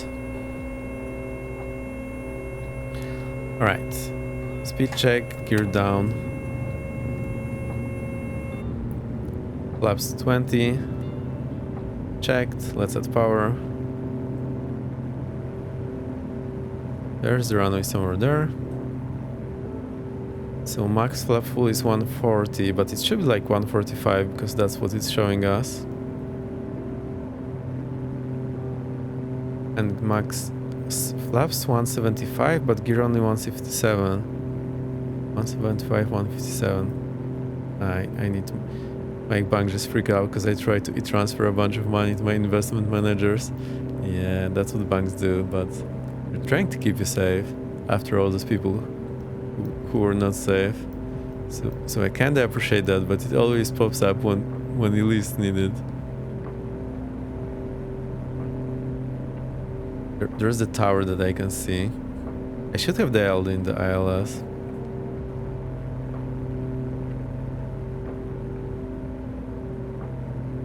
Right, we're gonna keep 105 as our reference speed, as this should be the blue line, give or take. I'm happy to check at least. I was able to fix with quick test message. Nice.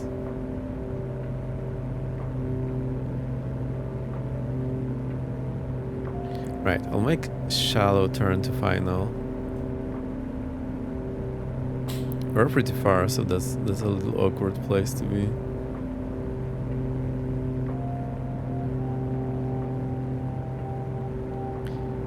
I wonder, maybe I should get a better yoke. This alpha yoke, it's very stiff in the center with the detent, and the forces are pretty high, and it's not to my liking anymore. It's not giving me the experience I want. And this plane so far, I really love it. And the DME, that's the real killer for me. That's something that I really needed.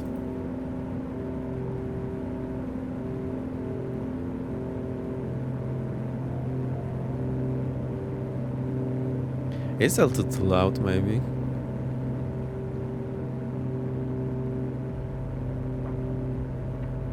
I think that's gonna work a little better. Alright, let's get the flaps full. Oh, and it has a massive pitch down moment when I'm extending the flaps. Should it be pitched down? I don't know, maybe. Final check. Gas. We are almost full here. Drawn a little from the fuselage. These are on. Let's get the boost on. Undercarriage down. I think it's 3 green. Mixture forward. Props forward. Switches. Lights on. Flaps full. Cool. And the cylinder head temperature, not happy at all. We are somehow still on glide path. Just double check if this gear looks down. It does. Alright, this plane is super fine to fly. I think I like flying with the stick a little more now because it gives me this super precise control in the center.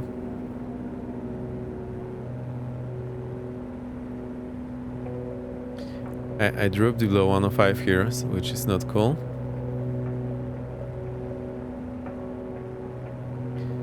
Now, landing assured. I'll be rolling back this throttle a little and slowing down. Still don't want to go below the red line. Now this is mid-wing plane, so it should have a very considerable floating effect. There we go. That was pretty smooth. Right, flaps go to 20. Full power. Engine instruments look good. I just got the nose wheel of the ground, and now we have our rotation. Let's accelerate to 105. I didn't retrim, so now it's pitching up. Positive climb, gear up. 200 feet. Reduce our manifold pressure. Reduce RPM. Flaps up. Landing lights off. And fuel bust off. Okay, if you're here, that's pretty much the same checklist we did on the other plane 2 days ago. Because the simple planes, that's just what they do. Oh, we have the ILS dialed in somehow. That's 500 feet, so I started the crosswind leg. I think 25 is gonna work for us. Oh, and I busted that again. Actually, let's get us to 1500. This is a fast plane, so I think we're justified to do that. Let's start turning down, we know. Alright, stop it here. Power 2020. It's not exact science, but those numbers in those units, somehow those power settings just are pretty good. But you should check in your aircraft manual what's the desired power.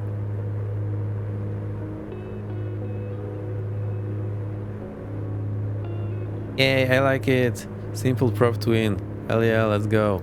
So let's do one more touch and go, then we'll get 3,000 or 6,000 feet and we'll try to kill an engine and see how it works. But this plane is so cool. For the IFR, it's gonna be great. Simple prop twin, everything I need. It's simulated so well and it has all those quirks that the real plane has, because the simulation runs so deep. Can you still hear the music? Plane is hella loud.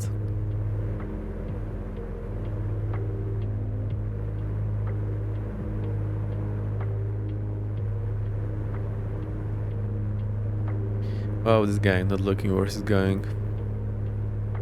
Alright, we're abeam. Alright, speed check, flaps 20. And those flaps are gonna slow us down. Hopefully. I'll reduce the power as well.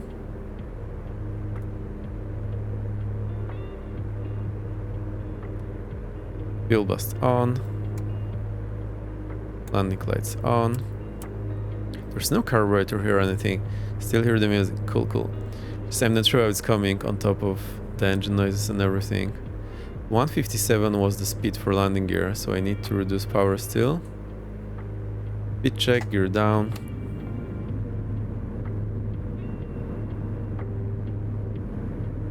There's the runway.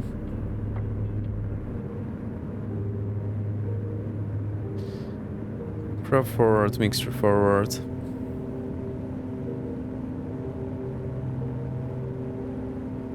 We can't really see. There's this window in the way. Unless we do a steeper, no, it's not gonna work either. Jeez, I really like it. We're gonna fly it more. Right, seems like we're in a good place to start turn to final. Actually, I think 1500 feet works for the pattern. This is a faster plane after all. Like we easily did what, 160 knots in the pattern. That's twice the speed of a small Cessna. So hell yeah, I think 1500 feet is totally justified. And now I overshot the runway as well. I like the mist here, reducing our visibility. And so far today I think no real issues with the sim. Finally, because I was having a lot of trouble over the last half year or more since the sim released. Right, speed check, flaps full.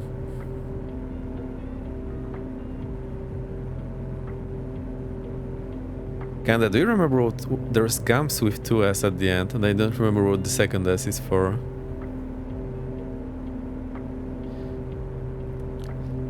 Right.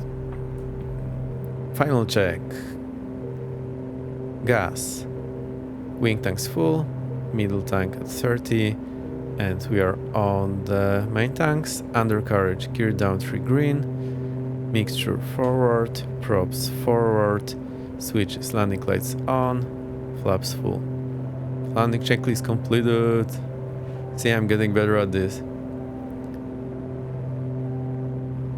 Mr. Hidden A320 was talking recently about how he likes GAMS checklist. And honestly, I think I'm finally on it. And he said, like, if you have fixed gear, just say undercarriage fixed. Oh, also there's this guy I found on Instagram. Something with the landing in. No, I wish we were flying. And he has a lot of like final approaches in Cessna 310. And what I like, he clearly demonstrates how he keeps the blue line speed, which is very fast in that plane, until landing assured, which is pretty much now. Yeah, the gumps. I just don't remember what the second S is for, because there's gumps with 2S. So, roll back this throttle, and he only rolls back the throttle when he was like landing assured, which is pretty close to the runway. And I was always wondering in those fast planes, like, do you really keep the speed high until so late? And now I know. There we go. Jeez, this plane is great. Right. Laps 20.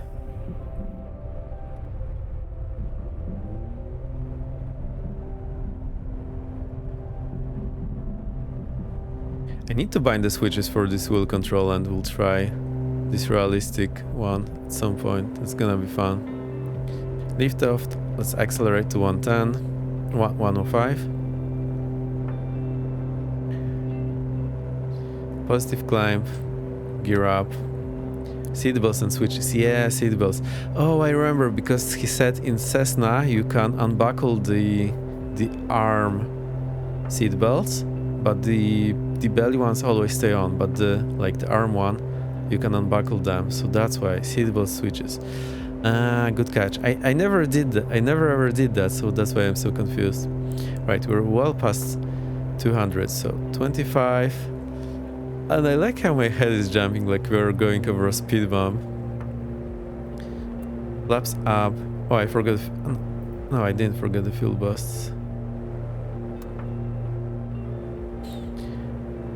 That's it, Canada. Thank you, thank you. You got it. So now I'll just climb in circles to... Some people just do all the S things as one. I think seat belts and switches. Makes sense. How high do we go? 3000 AGL? I think that's gonna... Actually, that's a good moment to check the autopilot. I wonder what the auto trim is doing. The autopilot. So this is master, and here we have those controls. So autopilot. Let's get us to attitude.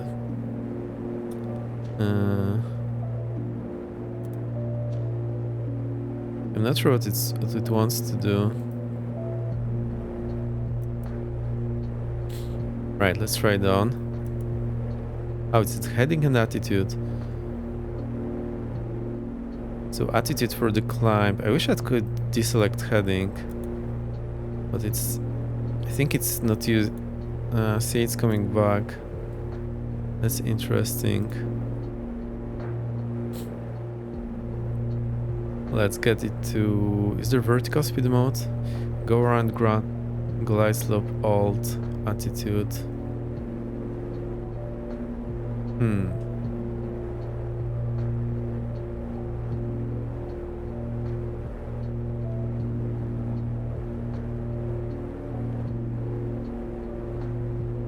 So I'm a little puzzled here.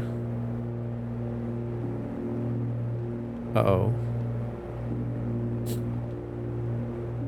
Oh, now I see how this works. So we need this little thing showing just in spot right on the middle.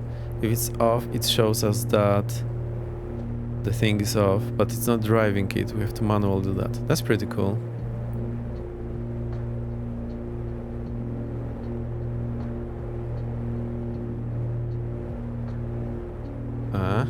So I got past the 180 and it's wanted to start the other way, so it's the dumb autopilot, the dumb kind. I like it. How can I control my attitude for... I think I just need to disconnect the autopilot and reconnect it again. I don't see any control wheel steering switch here on the yoke. I'm not sure if there is one.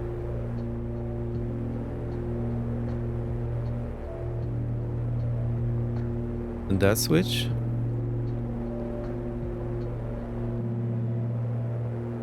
That might be just gear behind. Yeah, that switch is not clickable.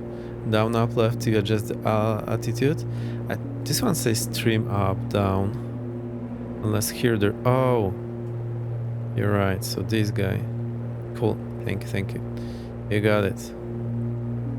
So for that it's probably easier to get this guy on here. Oh look, it hides when you move it over the top. Just can't find any comfortable spot for it.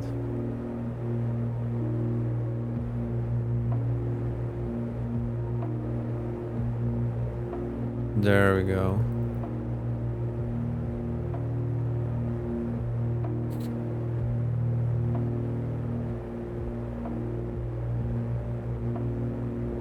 Alright, now we can do altitude capture.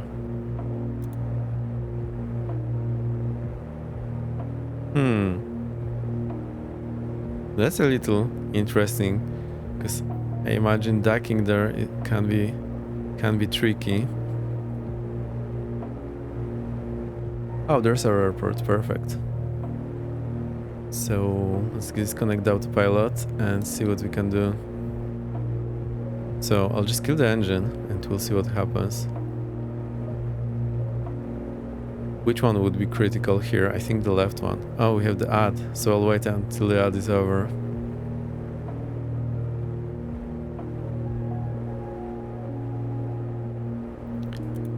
I'll just disconnect the autopilot. I'll get the master off because I don't want the flight director there, which I'm not following. Let's try some turns and some actual flying. But hell yeah, this plane is cool. I'm super enjoying it. It's all I ever wanted, to be honest, here in the sim.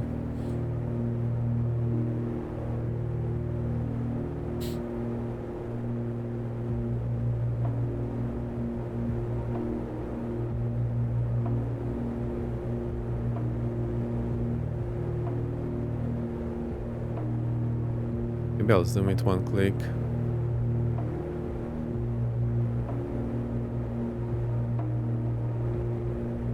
I can't find a good balance in the zoom level. Right, 30-degree turn. 30-degree bank turn. Let's try 45.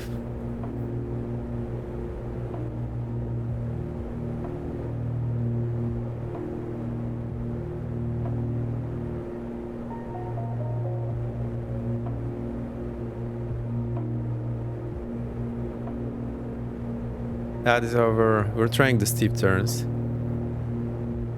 which is not easy at all. I still struggle with that after all those years. I probably need to read a little how to do that. I know, I'll try to do it by feel, but it's always a struggle for me, honestly. I can do that the way you want to, but I don't feel comfortable. It's a little chasing all the time.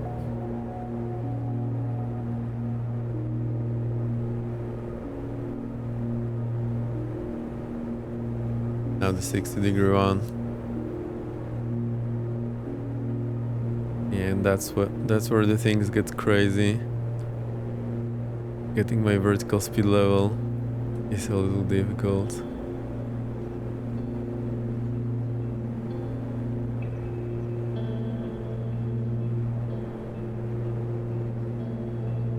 Alright, that's working a little better now. Cool. Alright, let's do it. So do we kill the critical one, which is left, I think. Yeah, the prop is moving clockwise, so the downgoing one is right, which has the higher angle of attack. And we're flying, yes, we did touch and goes, now we're gonna kill the engine, so you're right on time. Alright, prop forward. Throttle forward, mixture forward. Left leg dead, left engine dead, left throttle, move, check, confirm, idle, left prop, check, confirm, feather, left mixture, check, confirm, cut off,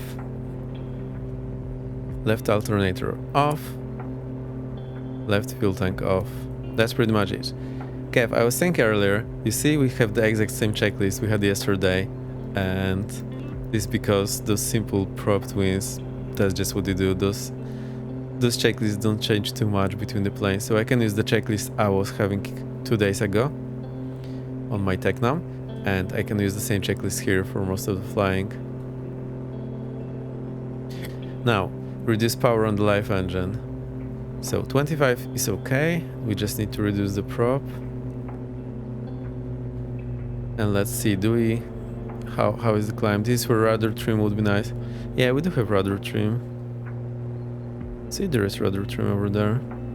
I think I even have it bound. Or maybe I don't. But I'll just keep pressing. We don't skip a leg day here, okay? And see, we are doing 140 knots at the max continuous power and we are losing altitude. So let's see if we go to 105. Oh. Now we might be trading airspeed for instantaneous climb rate. So I'll try. Also, let me get it straight and level. And straight and level, we should be a little into the live engine. So like 2 to 5 degrees. So 3 degrees should be okay. And now keep our legs, our rudder input, so that we are not yawing. Right, so at 115 there is 500 feet per minute climb. Alright, that's pretty nice rate of climb. Actually, yeah, look, it's not that impressive actually. If we go to 105,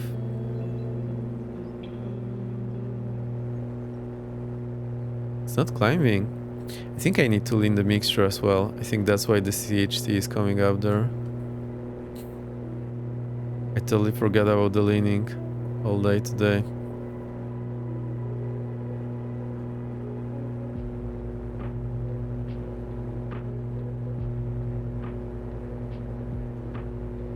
Do we have the EGT gauge there?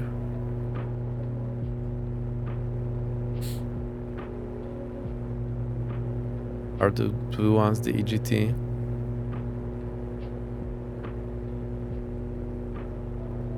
Can I change anything here? I'm not sure how this works. Does the plane come with manuals? I know a lot of light twins have horrible single engine climb performers. It probably has some manual, or we can find the real one. And yes, that is true. And I wanted a plane, so my Tecnam that I flew, the twin engine, has a very terrible climb rate, single engine. So I wanted a plane the sim that could replicate that, and I think this might be the one. So our peak GT is gonna be 1400, 1420. Yeah, that's pretty much it. And then it went straight in cutoff.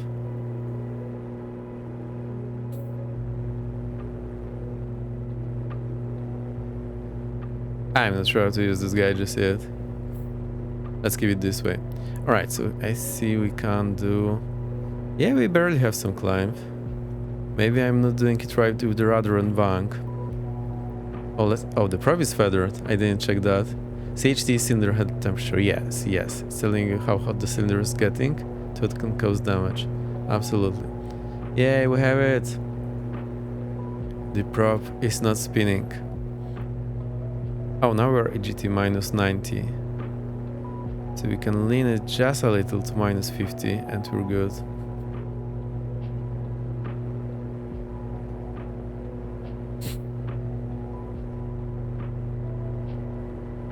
Alright, let's keep it this way.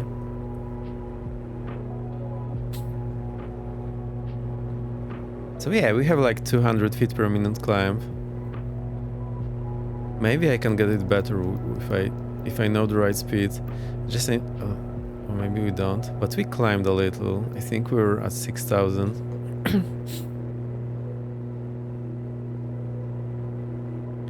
Flaps are up, gear are up. Okay, I think we can try head back. Now it would be nice to have a GPS.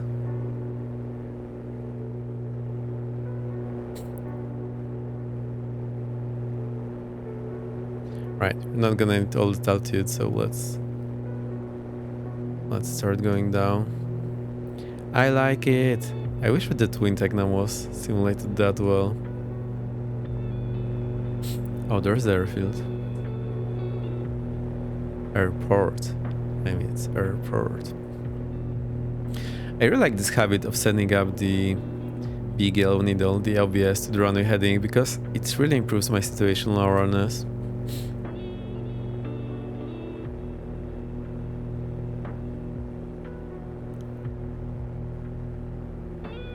Right, I'll get this down, so I'll reduce the prop, I'll reduce the engine manifold. Let's get this down to like... Yeah, I stopped pressing on the pedal. And I said we're on a skipping leg day. Yeah, I think I'm finally happy with the 2024. At least I have something working. And I think I need to re-implement the failbot in some real, well, in a programming language, not just in a script in Flow, because I'm not sure if we are getting Flow anytime soon for 2024. And I want the failbot again now. This is gonna be great. Do you guys want to go do live coding? Shall I do it live or shall I just code it offline? It's a little frustrating when you're doing that because most of the time it's just not doing what you want. Yeah, coding is like trying to build a Jenga castle. You get the idea.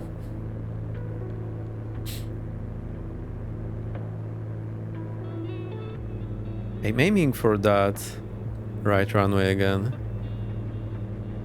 Oh, hang on, did we take off left runway? We did take off left runway, so let's enter the pattern here.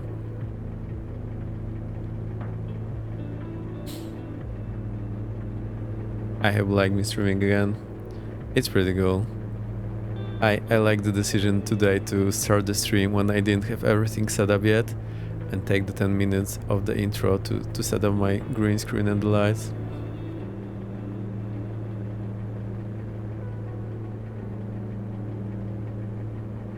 Shall I be worried about the sun? Why are you doing that? You shouldn't be spinning.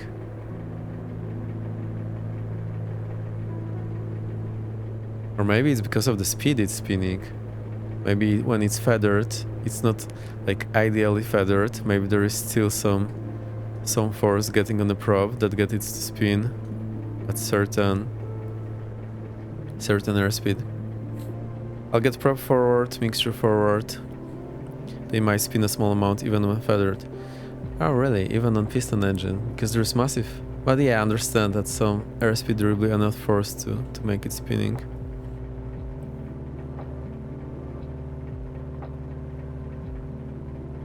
Or did we not move it into feather? No, it's like fully down.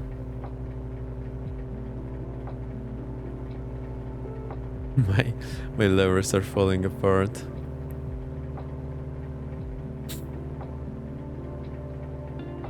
Alright, no flap, no gear until we're on final, because it will rip us, our performance, and we do not want that. You saw the performance ain't great. Oh, I know, I also wasn't full max continuous power. Max continuous power is 30 on the manifold pressure. Maybe that was the reason we weren't getting full climb.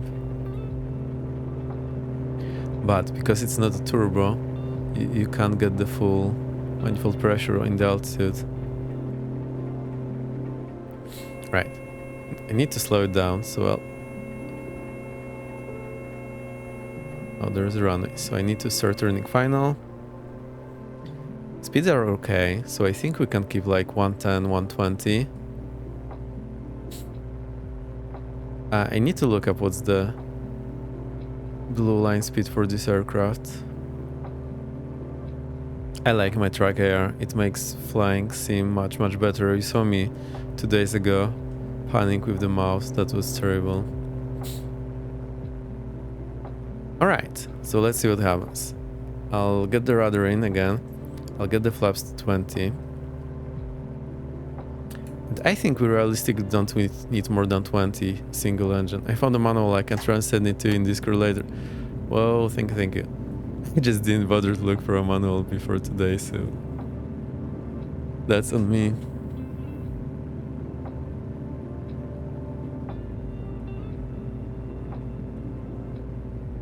So far I'm loving it. I think there is zero reason to have full flaps. I pan with the mouse, such. Yeah, no worries, you good. But tracker is cool, but it's also very pricey, so don't worry about that. Also maybe OpenTrack has a good solution with just the webcam now. You have 2 hours now.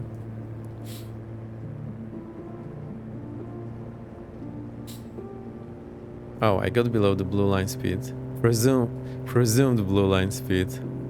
Well, let's try to get back up. Right, final check. Gas. Fuel okay, switch okay, undercarriage down through green, mixture forward, props forward, switches, lights are on, fuel bust. Oh, I forgot the fuel bust. Yes, you know there's a lot of power. Do we try single engine go around? Hell yeah, let's do it. Right, prop full, throttle full. I think I need more rudder. Gear up, flaps up. We need gear up, flap up just to get rid of that drag.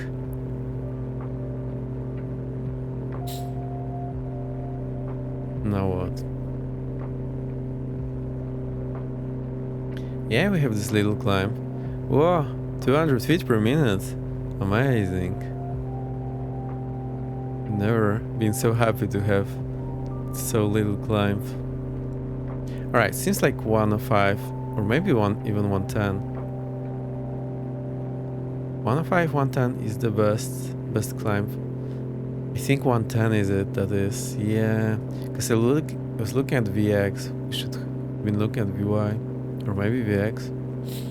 So 110. Let's call it 110. Maybe let's call it 105.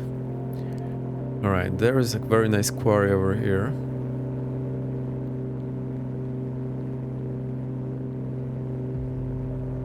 The road is a little crazy. There's a lot of cables over here.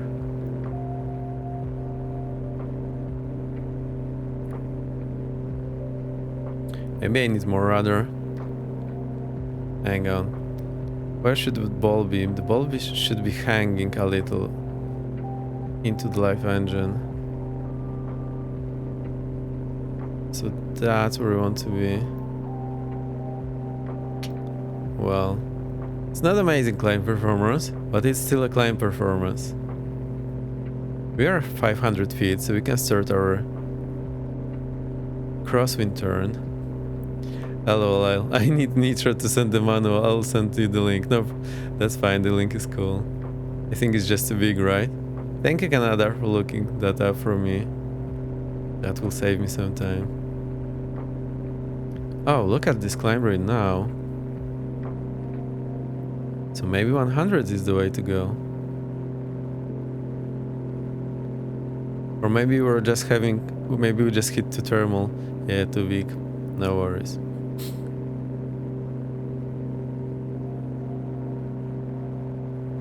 You know what? We'll just do two-turn pattern. Hang on, I need to trim it because I've been pulling the stick all the time.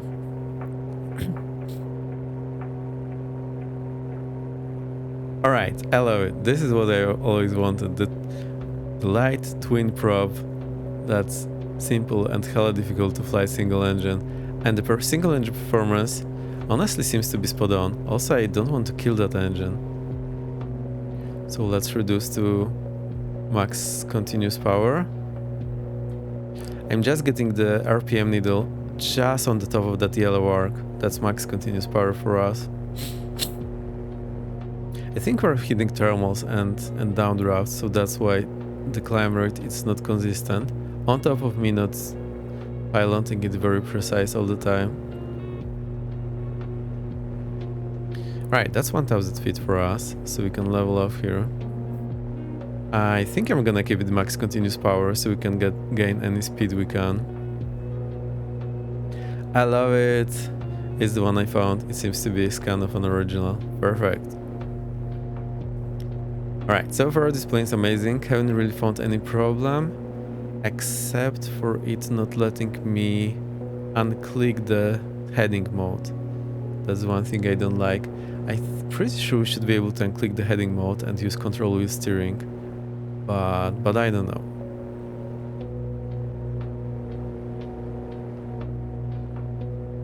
Just all the planes I know about, they had this attitude mode where roll was also in attitude.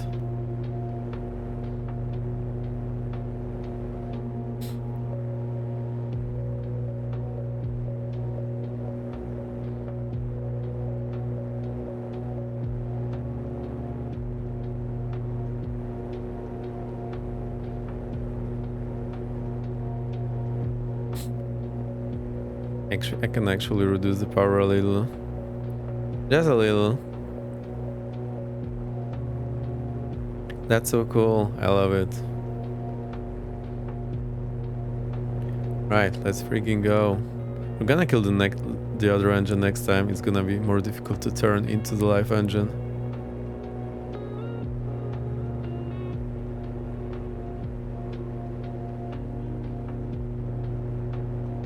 I don't like those lights in my eyes. Maybe I should. No, but then you can see my eyes.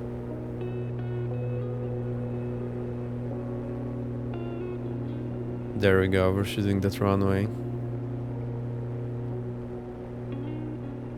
Speed check, gear down, flaps 20.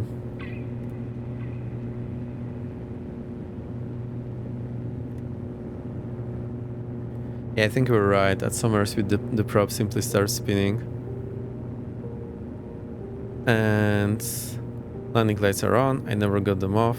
Fuel bust is still on. Never got it off. Final check. Gas. We're looking good. Fuel bust is on. Undercarriage down 3 green. Mixture forward. Prop forward. Which is flaps 20. Landing lights on. Final check is completed.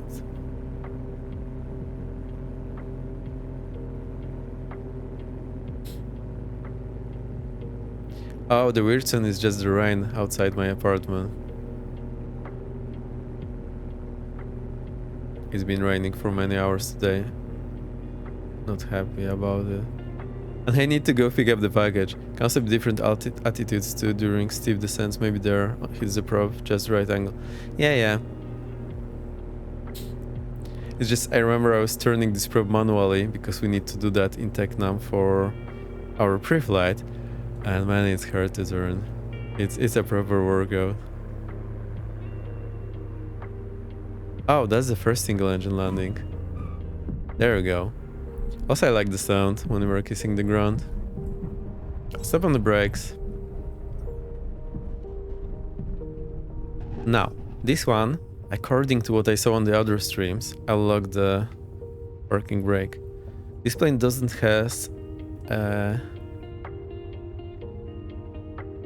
what do you call it? Feather accumulator? No. Unfeather accumulator. So we don't have any hydraulic pressure to unfeather it unless we run the starter.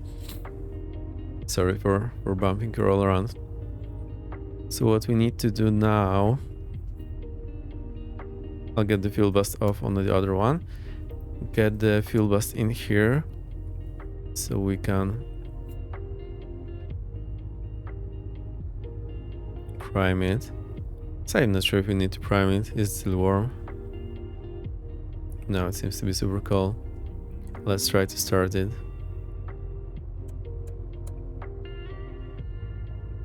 So that prop forward. Crank the throttle. I think I didn't crank the throttle enough last time. I think that was the problem.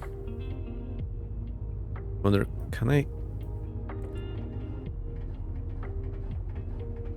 So it should take some time to unfeather it, running just on the starter.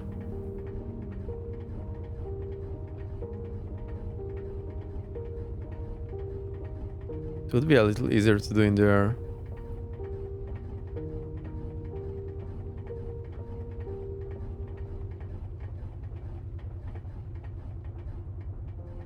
think it did that on Feather, so at least we've got that.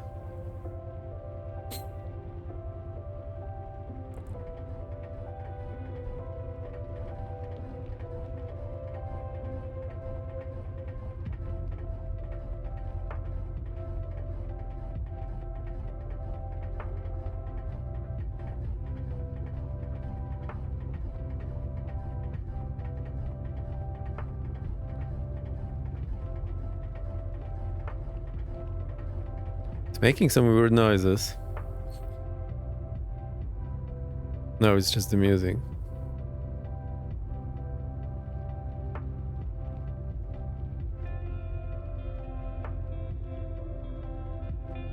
Oh, I know what's the problem. Because part of our checklist to secure the engine, start to engage time limits. Yes, I know. I pretended to ignore that. I think the problem was that I didn't have the fuel. I didn't observe the fuel flow when priming. Yeah, that seems to be better now. Let's try again. There we go. Oh, I just forgot the mixture again. There we go. Also, how do you count 20 seconds? You just count 20 Mississippis? Cool. So we're ready for takeoff.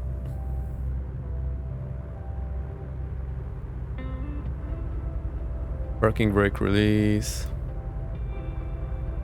Right, I'm getting a little tired.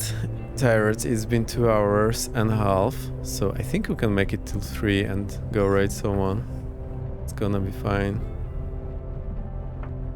Airspeed alive, engine instruments look good.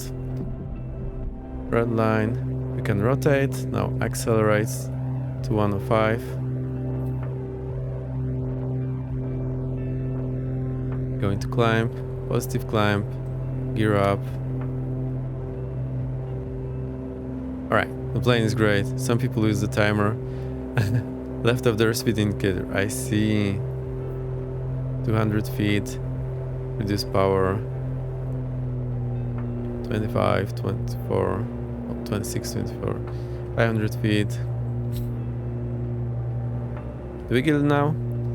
Screw it.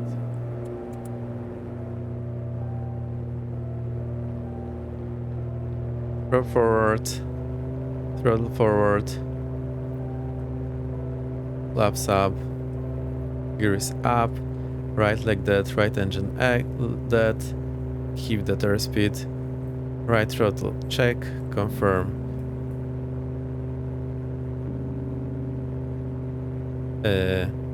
Idle. I got a little spooked by the mindful pressure moving. Right prop. Check. Confirm. Feather. Right mixture. Check. Confirm. Cut off. Right magnetos are off and right fuel selector off. Guys, engine secured. Now reduce the power on live engine. Manifold pressure is in the green. Let's get that prop in the green. Right, and we're just on the crosswind leg.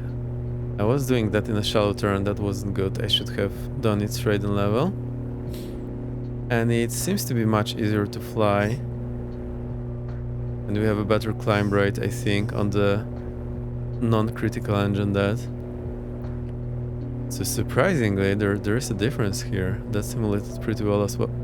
Pretty well too.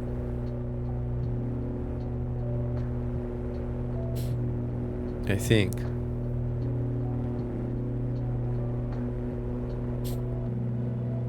Oops, I forgot the alternator earlier on, so now the left alternator on, right is off, okay. Yeah, look, the climb rate is massively better on this one. Although maybe it's just the thermals. I think I overturned.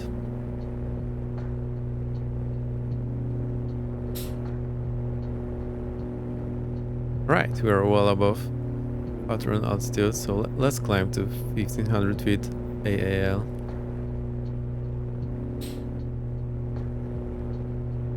Yeah, look at this climb rate. Massive difference. I was not expecting that much of a difference. Seems pretty well modeled, right? And all those needles jumping a little for good reasons. To the right tune, not just jumping for no reason. I love it. Hell yeah, I think that's the best prop twin simulation I've seen so far in the sim. Hands down, because remember I always had something I didn't like, and this one seems great. As far as single engine performance is concerned, I mean, I didn't really flew. I think I wasn't too happy with the Black Square ones trying single engine, like, but maybe they were too powerful. This one is just a weak twin prop, so that's way different.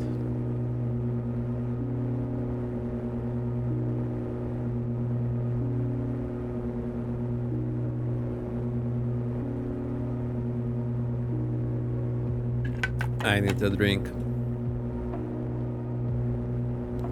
Alright, let's go.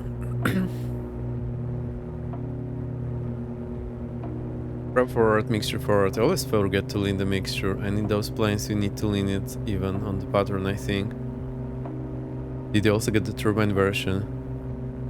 You mean the Dukes? The Dukes I got, but they didn't fly the much. This one doesn't have turbine version, as far as I remember. Oh, there's the airfield. Alright, we're pretty close here, so hit check, flaps 20, gear down.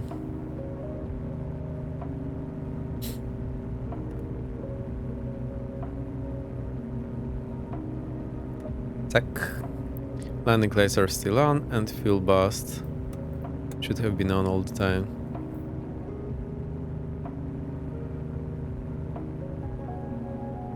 Let's go. This is so cool. I love it.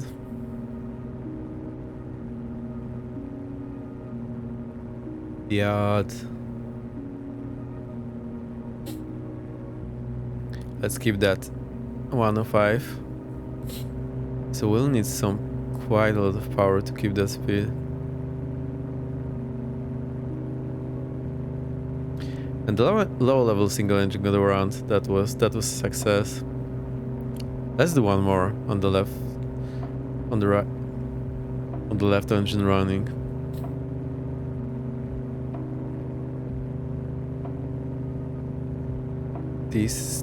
Oh, the 406. Yeah, I got it, but I haven't flown it yet. We can try it later, or maybe another stream, because I think it's a little too late, and you know it takes me 1 hour to get the plane started. Right, low level, go around. I got the 406. I just haven't flown it. This is the Aerostar 600 by A2A. The 406 is by Inibuilds. Right. Throttle forward, gear up, flaps up. Now, I was a little late and hesitant here, and we lost some airspeed. So we're not gonna climb until I regain that airspeed, which is gonna be fun, because I don't have much altitude to work with. That is over. We are doing single engine go around. But I was a little hesitant with my actions, and we lost some airspeed, so we went below the blue line. And now I'm slowly regaining the airspeed, so we can get any climb at all. Oh, never mind about the manual ascendant. Oh, no worries. I'll find the one for the Aerostar. So, Aerostar, Alpha Echo, Romeo Alpha Oscar, Zero Tango Alpha Romeo. You get the idea. Yeah, the climb on one engine. This one engine is so much better than the other one engine.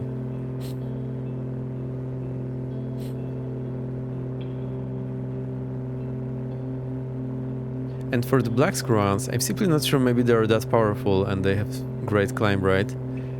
So, yeah. Maybe that was modeled correctly, it was just not to my liking. Or not to what I need for my training.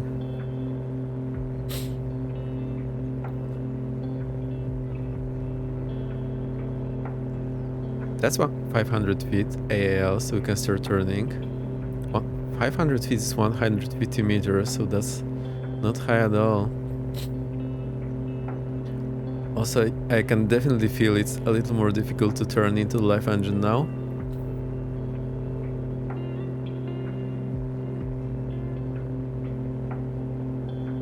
I am loving it. The only thing I'm not loving is those bright lights in my eye.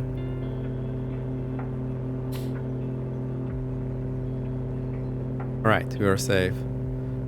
So that low level single engine go around, that's the absolute worst nightmare.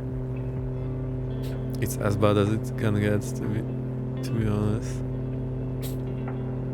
Or just after takeoff, but it's pretty much the same situation. You're low, you're slow, and you have all the drag out.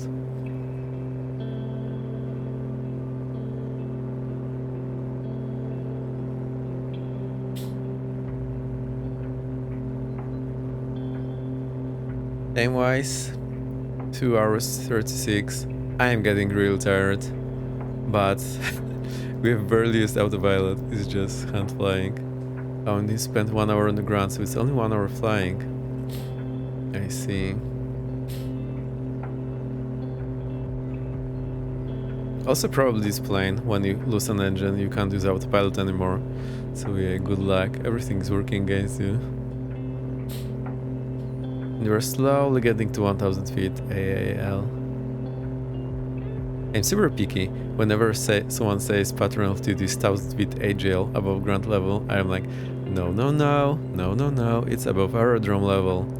Just go to Sedona or some weird place where the ground is not flat around the airport, and it will make massive difference. Oh, we forgot to set the continuous power, so maybe that's why the climb rate was so good. Yikes.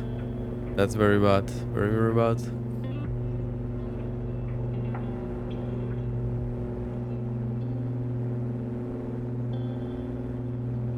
So let's touch and go, and then I'll try some ILS with the autopilot, so I'm not all that tired. It is pretty tiring, to be honest.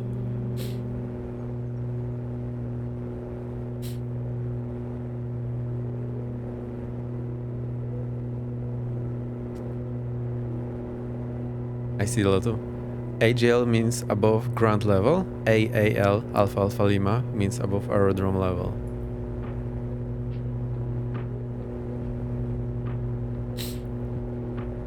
Alright, let's do a sporty one. I forgot to lean the mixture again. Mixture forward, prop forward, flaps go down, speed check gear down.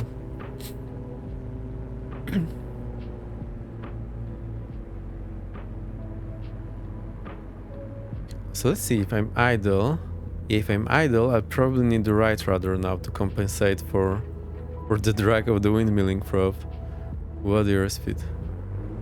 I got full flaps by mistake, so I forgot to unflip the switch. There we go. I say AGL, I don't want to get chastised by Vexfreeze. No, the pattern altitude is AAL. Yeah, pattern altitude is 1000 feet AAL, Alpha Alpha Lima. Unless you do want. Alright, look at that speed. But this is landing assured, so if we lost an engine here, we'll land.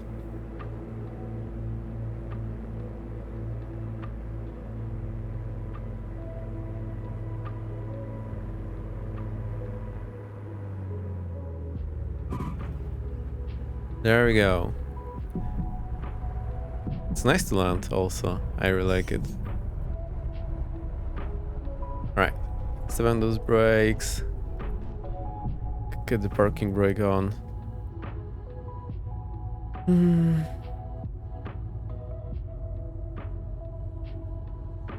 Right fuel selector to on.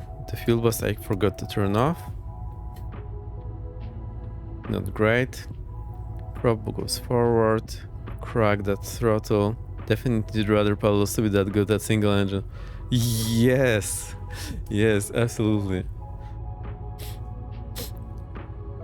Let's move that mixture. Now I see the fuel flow. That should be enough. I'll leave that mixture like partially open.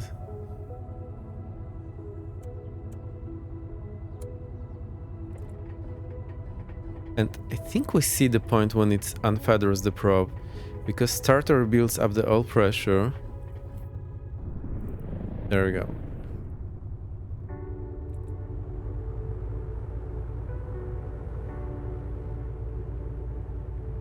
I also need to remember to keep leaning the mixture on ground. The Technams I have most of my hours in don't have mixture at all.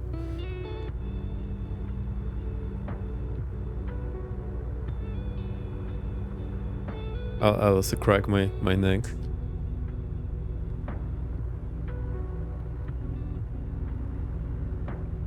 I'm not in the most comfortable sitting position for some reason. I lead my head forward. It hurts. Ryzen is biking. Maybe he's your sleepy time, right?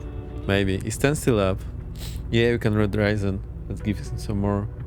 But we'll still do like... Let's do one more approach. At least. Right, release parking brake. Flaps is 20. Props forward, mixture forward. I wanted to check something. Fuel butt is on. I don't know, I wanted to check.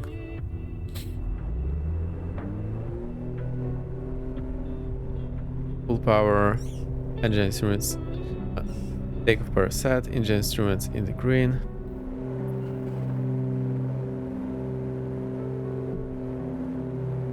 There's 80 knots. Accelerate. Flying like shallow, very shallow climb. 105. Getting climb. 200 feet. Reduce power. I roll back the mindful pressure just a touch and get those probes. In the green range. Lean that mixture. I think this is the time to lean my mixture. Flaps up. Landing lights off. And fuel bus off. Alright, now it's coming along. Nice. So we can try to get the autopilot. Let's get the master on.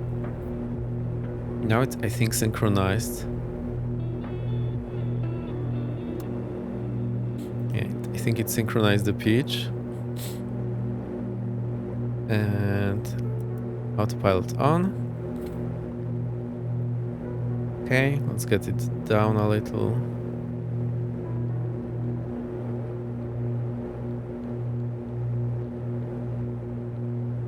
So it's heading and attitude for the climb. We don't have any other option.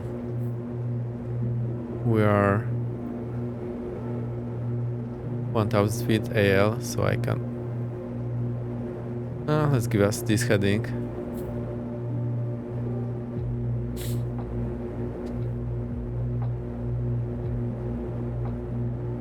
Maybe it's better without the neck pillow. I don't know.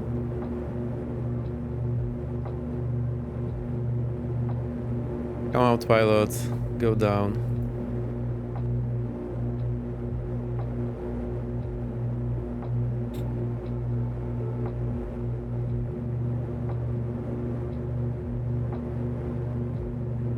Right, just needs a lot of input.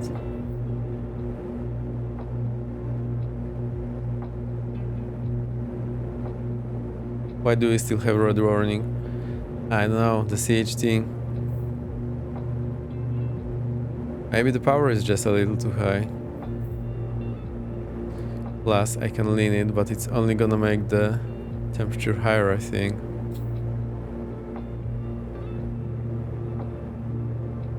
I'm not sure how to lean it properly yet. Or maybe I leaned it too early. Maybe we need all that extra mixture for cooling. All that extra fuel. On the upper warning panel. Oh, because I forgot the alternator. Thank you, thank you. So I keep ignoring it because there's supposed to be something there. 1 hour engine dead.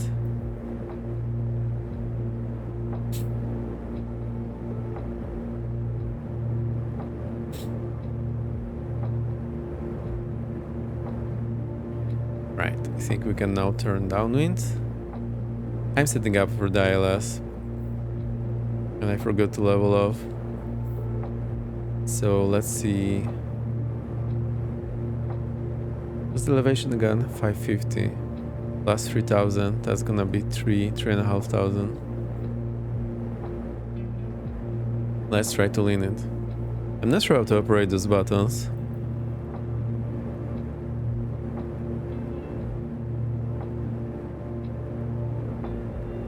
Jeez, there's a lot. USD meter.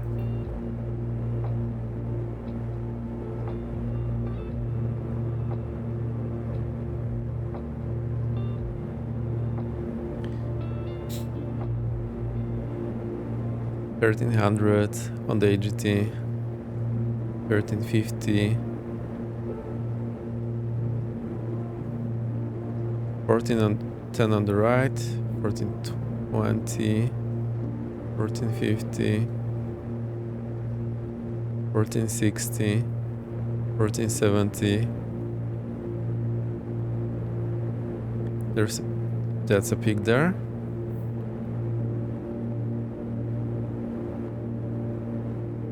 And now enrich it to minus 50.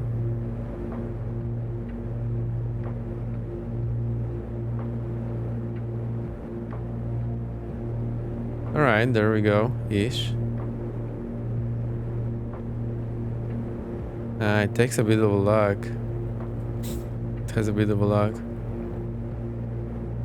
Alright, I think I'm happy with that. Let's keep it this way. Almost 3,000 feet.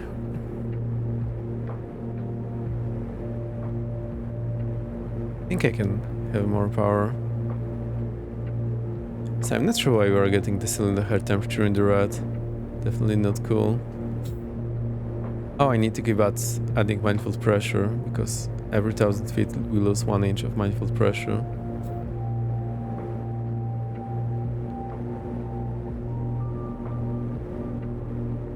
It's really cool plane. I super like it. Let's see, our field is somewhere over there. We have the DME. And we should be getting some reading from the ILS. Not cool. I see what he did there. I didn't even try. But yeah, you're right. So I think I'm just gonna hit the altitude halt. Just a touch. Right now. And it should hold that altitude. So alt mode is in. I wonder if it's gonna descend towards 3,500 now, or is it gonna stay where it locked right now? I think it's gonna descend, yeah. So realistically we should dial in this attitude to level off, and then in very shallow climb hit the altitude hold. Otherwise it has no choice but to overshoot it. Also, going 100 feet above is not a big deal.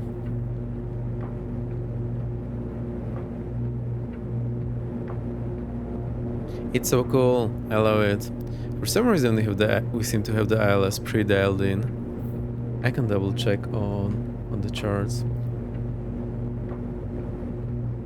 So approach. That's 18 left. 110.5. Perfect. Can also end in this VR 112.8.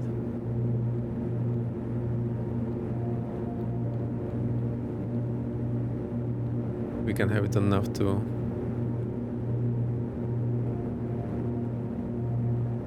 And we have 833 radios. I'm in heaven. We have old 8.33 kilohertz radios. We have no GPS. We have basically everything we need for IFR, including the bloody DME. All approach altitudes are technically minimal altitudes and can fly above them if you choose, but maybe not always ideal. I see. Yeah, you're right. I still like to hit them because I know it sets me up for correct flight path later on. So, we're below the glide slope, just barely. 12 miles. I love it. There you go. I'll get the foggles.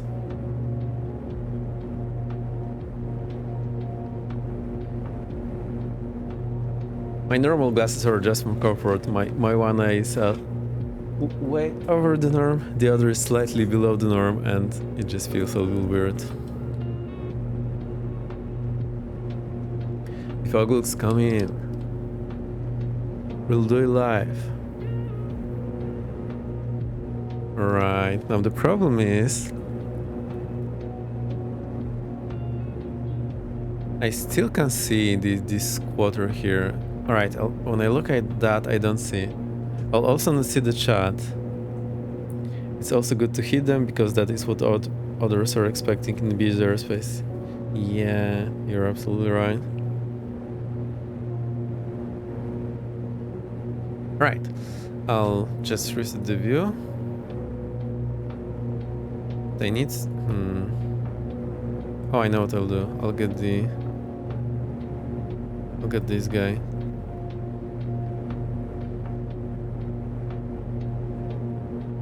I'll get it here.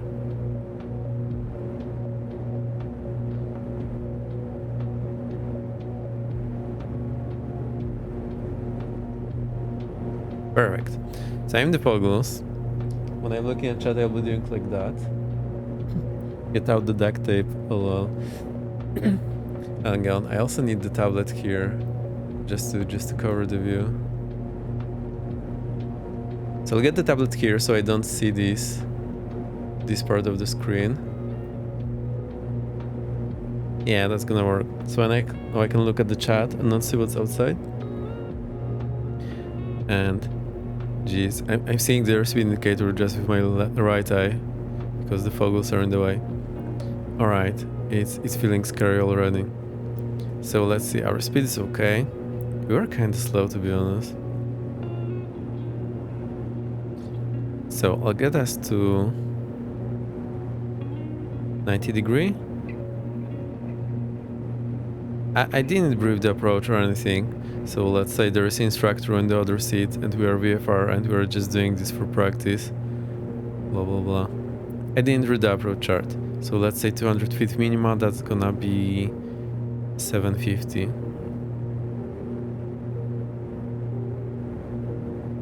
So first, I wouldn't be someone for real approach in real plane, but here it's fine. Oh, we're 18 miles. Right, so I can do like 45-degree intercept. There's definitely room for that. The glide slope is not receiving anymore.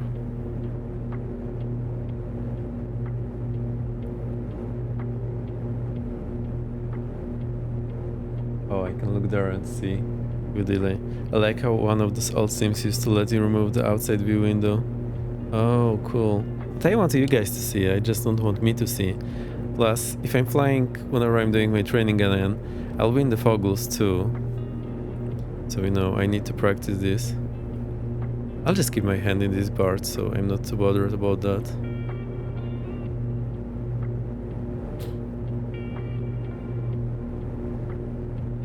Alright, speed is okay, we're at 3500. Jeez, now that's real flying. I feel a little more serious already. This is biting in my nose, I don't like it.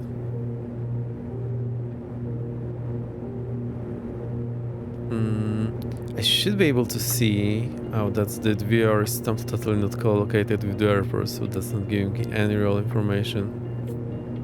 45-degree intercept is gonna be a little aggressive.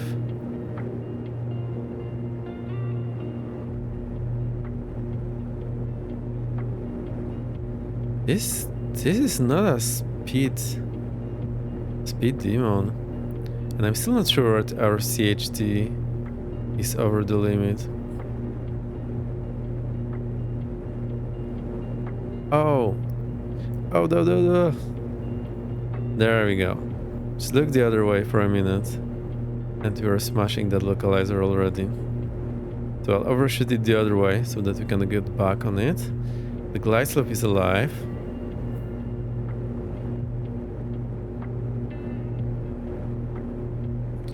So I can go into the nav mode. Where's my other tablet? I think I hid it for some reason. Where is it? Oh, because this one is open now, so it's there. I got so confused. Alright, so let's hit nav mode. And I think it makes sense when I hit the approach mode only when we are half dot.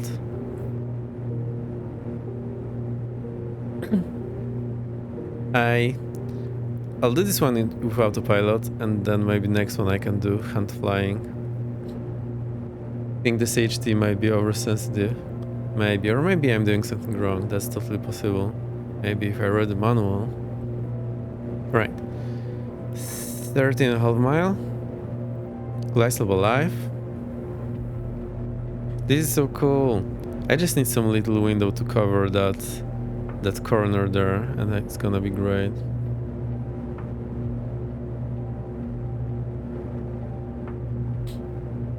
Miles.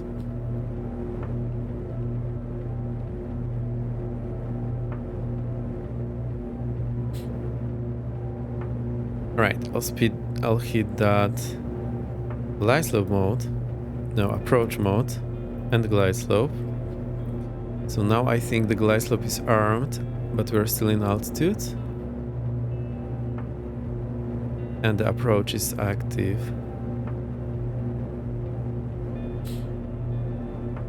Maybe I should have hit the approach instead of nav straight away. I'm a little puzzled about the glide slope mode. Can make the tablet bigger. I'll see. I'm not sure if it's big already or is it medium. Alright. Altitude mode is off, glide slope mode is in. Oh, I forgot the gear up for some reason. So maybe that's why I was so slow. Why did I forget to get the gear up? How did that happen? Let's get flaps. Actually, let's get flaps full. And I can roll back the throttle, prop forward, mixture forward. Flaps are full. Let's get that to neutral. Right, 9 miles.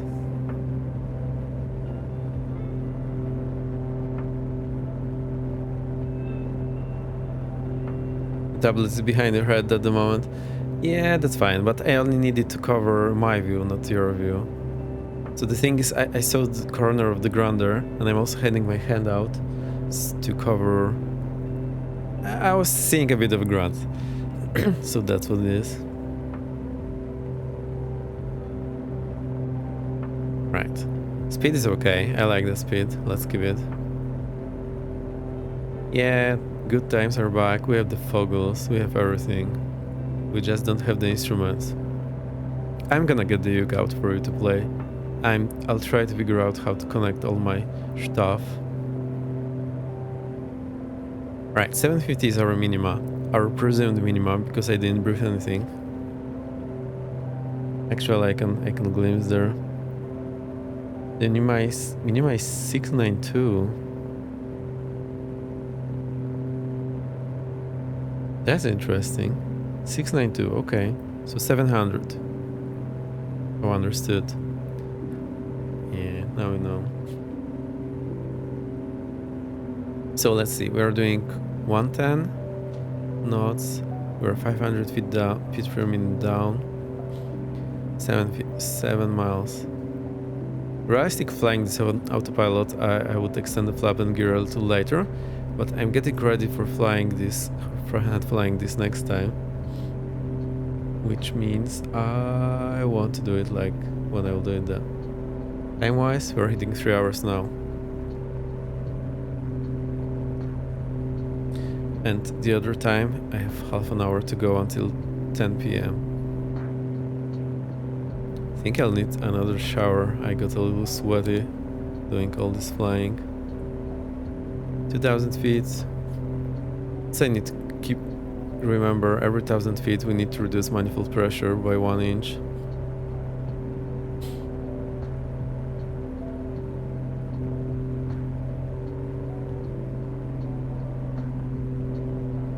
I'll get something else to hold to cover that. No, I'll get something bigger.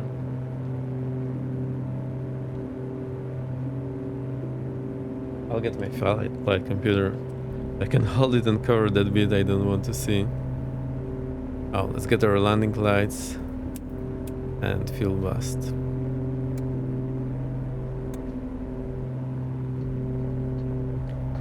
$1,500. So that's 1,000 to go. Alright, final check. Gas. We're good on the fuel. Fuel busts are on. Undercarriage down 3 green. Mixture forward. Prop forward. Switches. Lights on. Flaps full. Final check is completed. So 700 Saranima. 690. So that's just a touch below 7. Still seeing ground in that corner.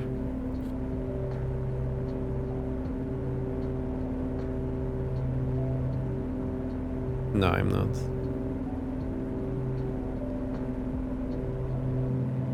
$500 to go.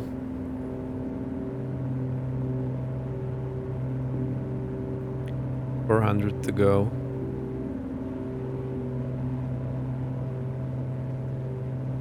It's nice doing this on autopilot. I have time and mental capacity to do everything I need properly. $300 to go.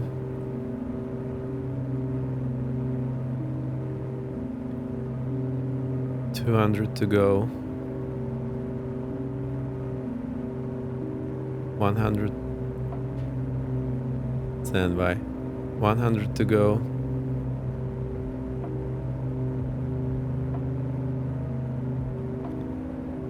And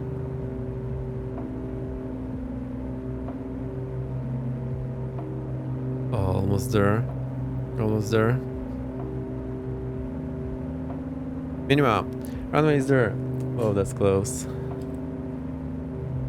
Disconnect the autopilot and land. Woo.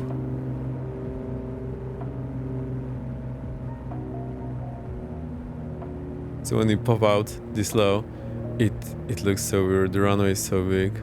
You're like, whoa. Especially when it's after a long flight, when you have been far from the ground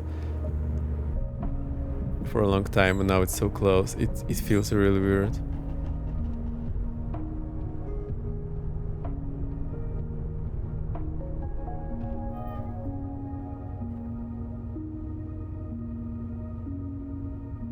And the brake.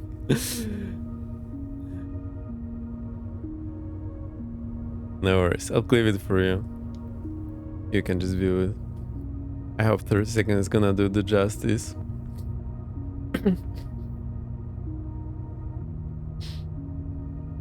A flight calculator, yes, I love them.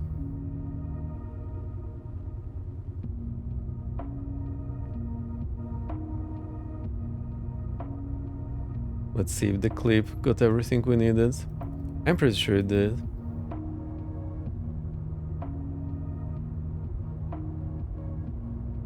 Actually, I'll keep this on.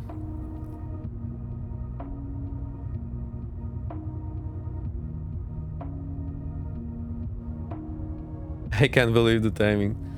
Yeah, don't worry about it. Oh, the clip didn't do it.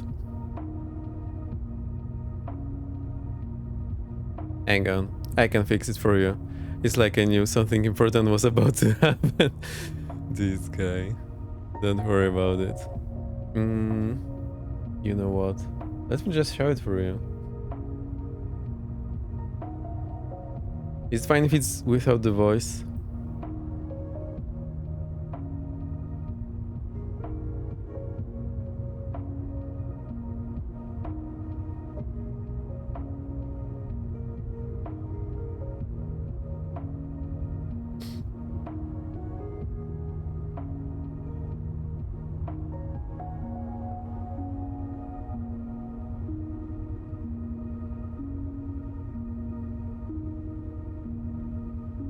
There we go. So you can go to...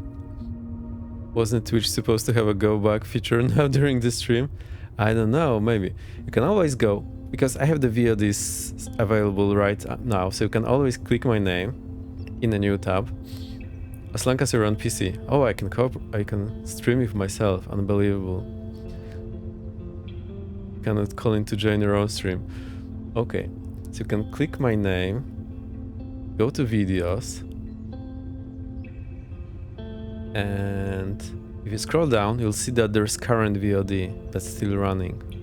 You can click that. There's 4 of them now on my phone at work. No worries. And you can just go back and do that. So we can do it. We can do it live.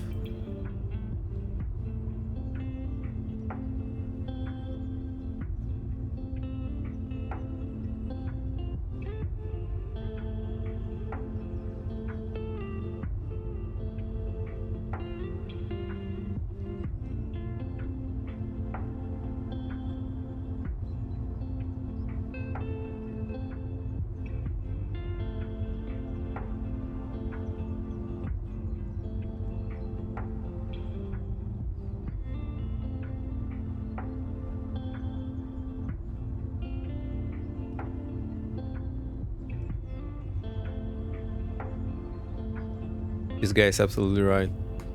100% agree.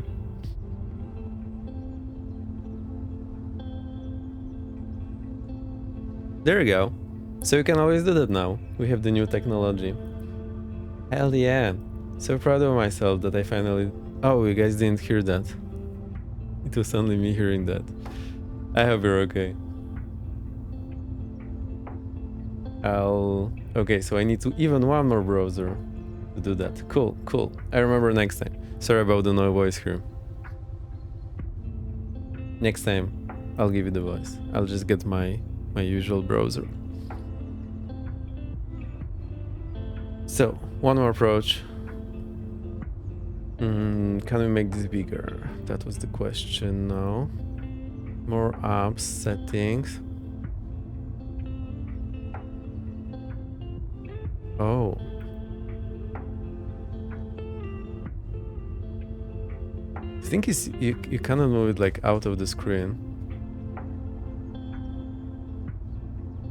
So I think medium is gonna work. No, it still leaves this corner here. So let's keep it small.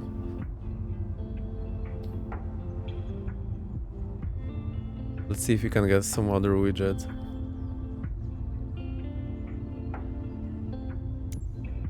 Are you gonna work?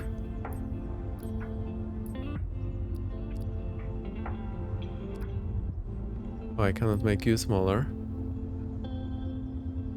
I make it narrower. Not so much.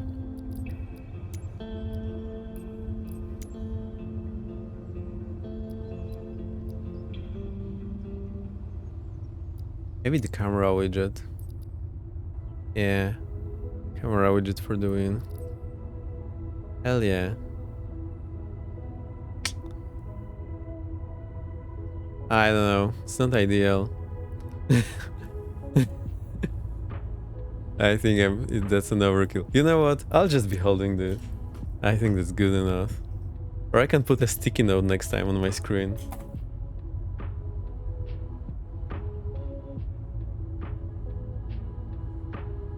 Okay.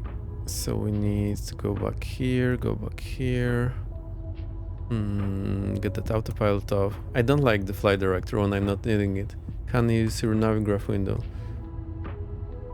No, because when I click on the sim, it's gonna pop under the sim. So I need something in the sim.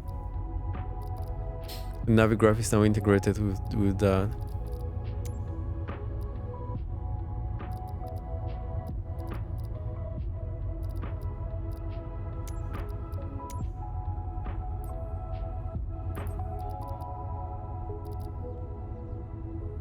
All of them are a little too...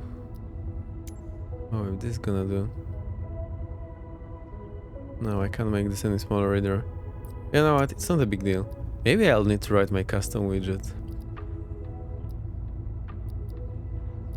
After all, why shouldn't I? What are all these things? I don't even know. Oh, FS Labs options.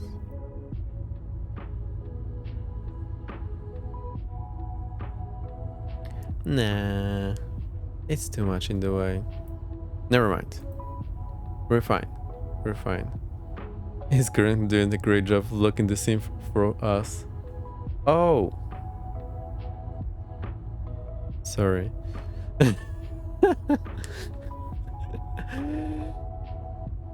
I totally forgot that. You can see I'm tired.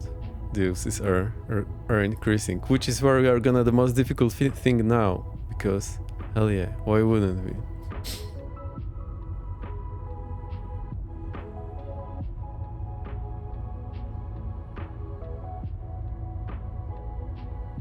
Maybe I do it middle actually.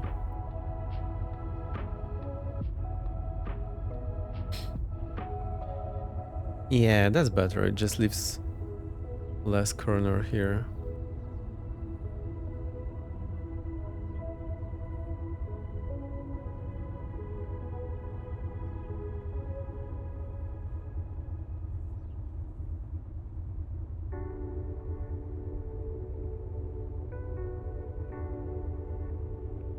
Nah, I like it small. Alright, enough fiddling. Off we go. That's why I thought we had some stay on top thing for Navigraph.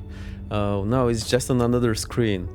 And what I do is I show you the cutoff of the screen. That's how it works.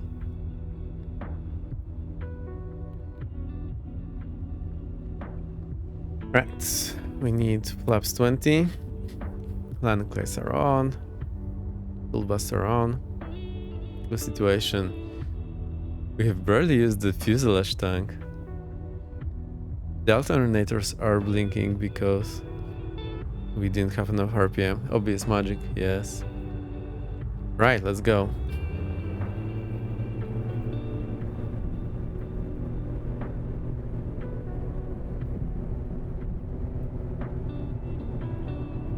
Airspeed live, engine instruments are good.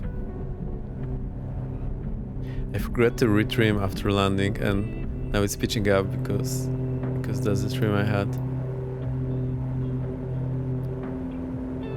Shallow climb, accelerate, positive climb, gear up, 200 feet, reduce power. I'll keep the manifold pressure all the way in, I'll just reduce the RPM. Lean the mixture. Or do we not lean the mixture? Yeah, let's lean it. Flaps up, landing lights off, and fuel bust off. Cool. Now we can go foggles on. Nah, it works. Oh, we're already pretty high. No, I still see that corner there.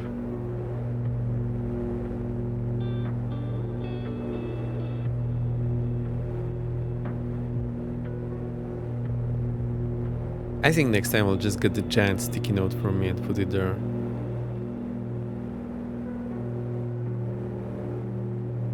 This climb speed. It feels so much different and I'm not seeing the natural horizon. And I'm not seeing the natural horizon. It's so much more like wobbly.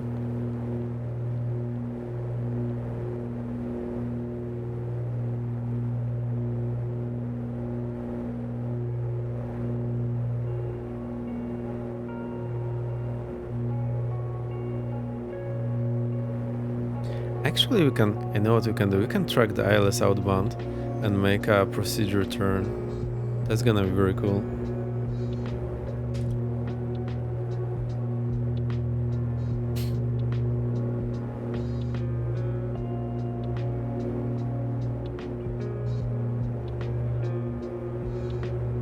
Oopsie. I was looking down to not see the ground and then I overshot.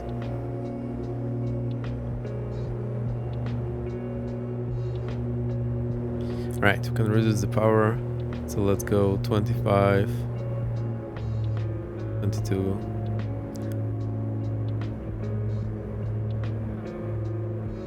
I think we're over the station now, so it's not receiving. I want to go down this 1000 feet. CHT. Alright, I'll lean it again.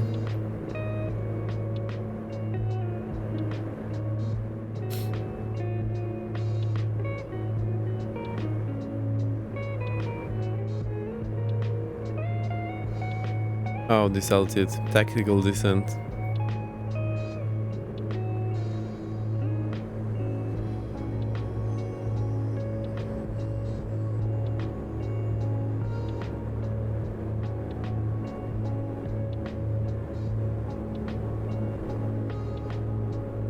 Oopsie. It's not going great at all. Anyway, we'll get there.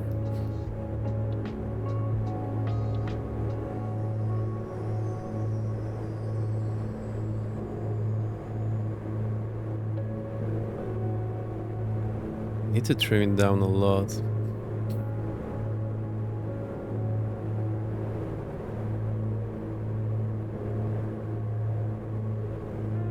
Right, 6 miles and we're going out. So I'll need to get back on that ILS pretty quickly if I want to have any chance of doing the procedure turn. Let's say we do procedure turn at 13 or 15. Let's say we start at 12 miles. That's gonna put us around 15 miles for the recapture. There it goes. I'm still seeing the ground occasionally in the corner of my eye. I wish I could keep the climb rate a little more stable. Whoa, nice. Seriously overshot that LS. The localizer.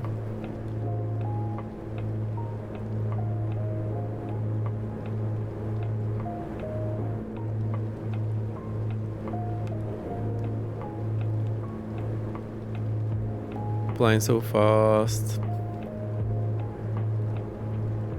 Localizer alive.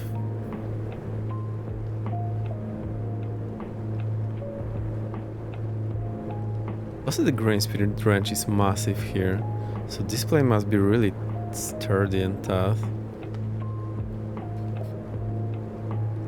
I'm not gonna bother putting the heading back in the proper place because I'm short on hands right now. Please forgive me.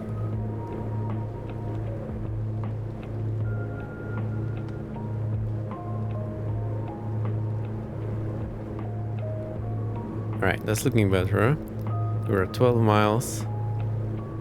I think we need to slow down. And not sink. Right.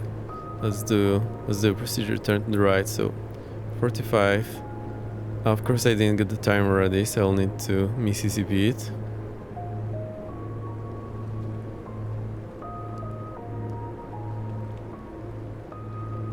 Oh, and we need right 1 turns.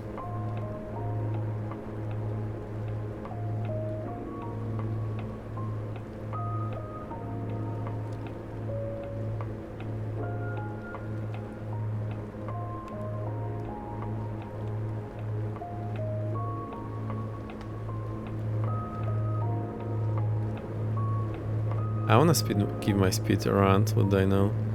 Jeez, this climb rate. No, it's terrible, it's going terrible. I think I should have tried some flying straight and level with the foggles first.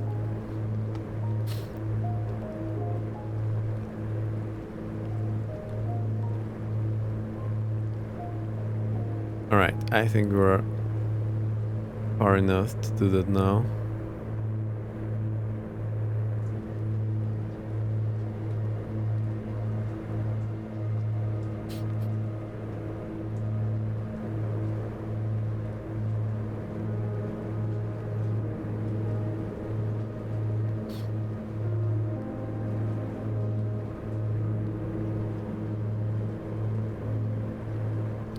Showing 16 miles now.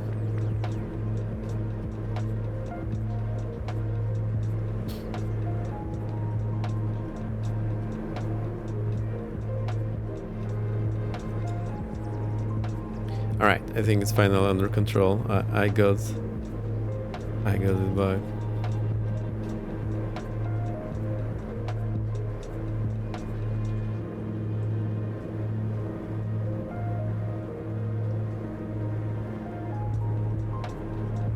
Right, let's keep this for intercept angle.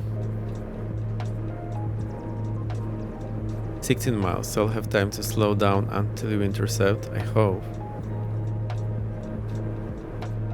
Actually, let's do prop forward, mixture forward. No. Look away for a second, everything is not in trim. In the stick to simulate partial panel failure. Yeah. Oh, that would be nice too. Alright, intercept the localizer.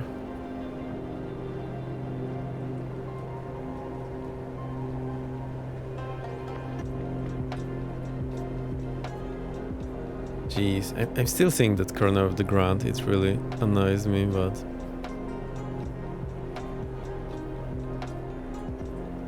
I think it was 175 for the flaps 20 and 157 for gear down. Oh, 30 miles speed check, gear down, flaps rolling to 20.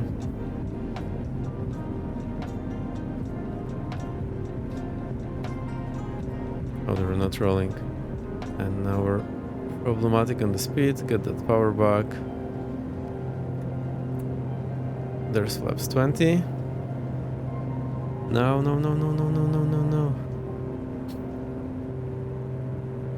Glidestop alive.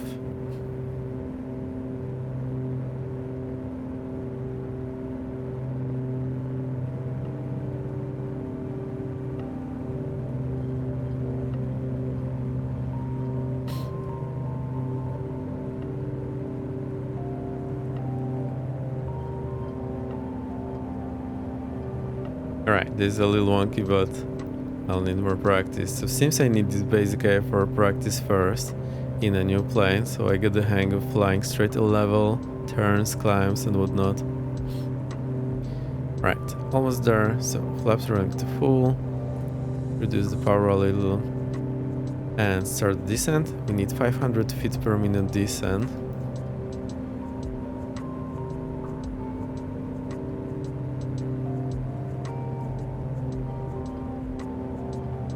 We're actually under glide path now. Well, I leave that corner there, but it's seriously bothering me. A little need more power for the speed.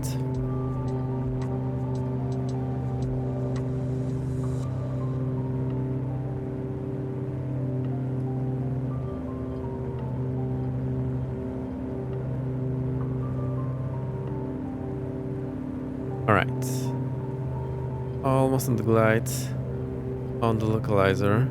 I think I need little correction for the wind to the left.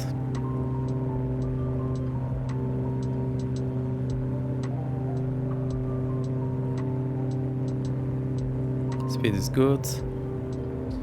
On the localizer, on the glide path, perfect. 110, so we should be like 100 knot is. It's much harder to do IFR without the motion of IRL. Yeah, I mean that motion is only instantaneous, but gives it that impulse when something is changing. Not necessarily you don't know the attitude, but you feel that the attitude is changing. Maybe you're right.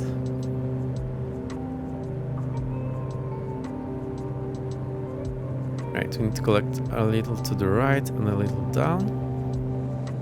I need to keep attitude indicator as my primary reference because I keep looking everywhere else and not there.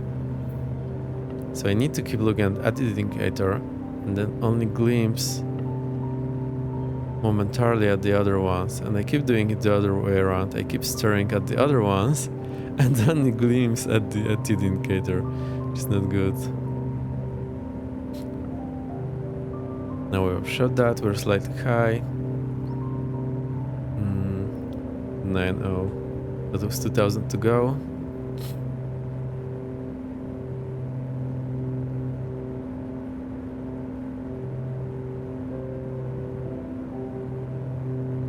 Slightly high, speed is good. On localizer.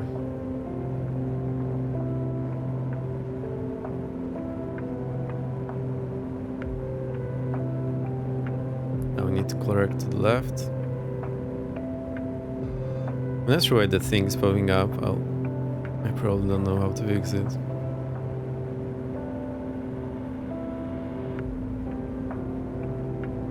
On the glide, so let's keep that descent at 500 feet per minute. Or maybe 600. So I need my triangle just there below the ground. Now we're on track, so that seems to be correct heading.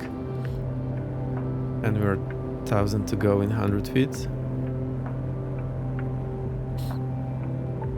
Now we're getting a little low. 1000 to go.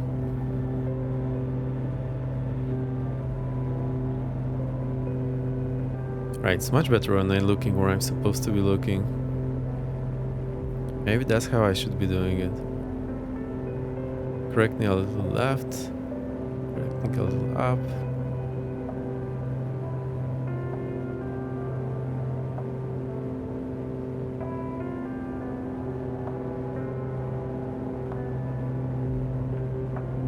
Okay, here we go.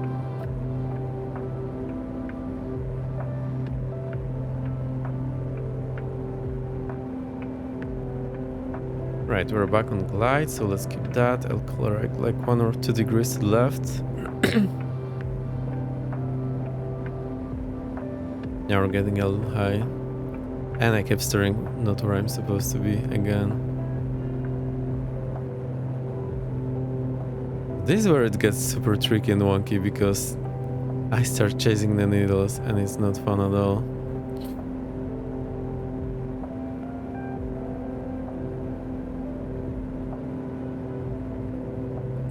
It's 500 to go, 400 to go.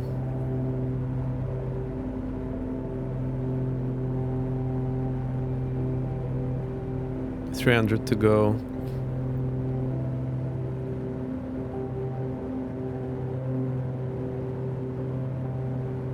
$200 to go. See the glimpse of the runway there. 100 to go. Meanwhile, there is the runway. Alright, it wasn't terrible. It was a little wonky there at the end, which I'm always struggling. Gear entry green, prop forward. Oh, I have a problem here. Mixture forward, we're good. Roll back the throttle and land. Yep. Hey, this is back. Welcome. Alright. So, I'm loving the plane. It's really cool. The single engine performance is exactly what I want for my light twin prop. So the climb rate is very low. Single engine. Engine securing works like a charm. Restart, I think, as well. Single engine flying works like a charm again. I think that mixture.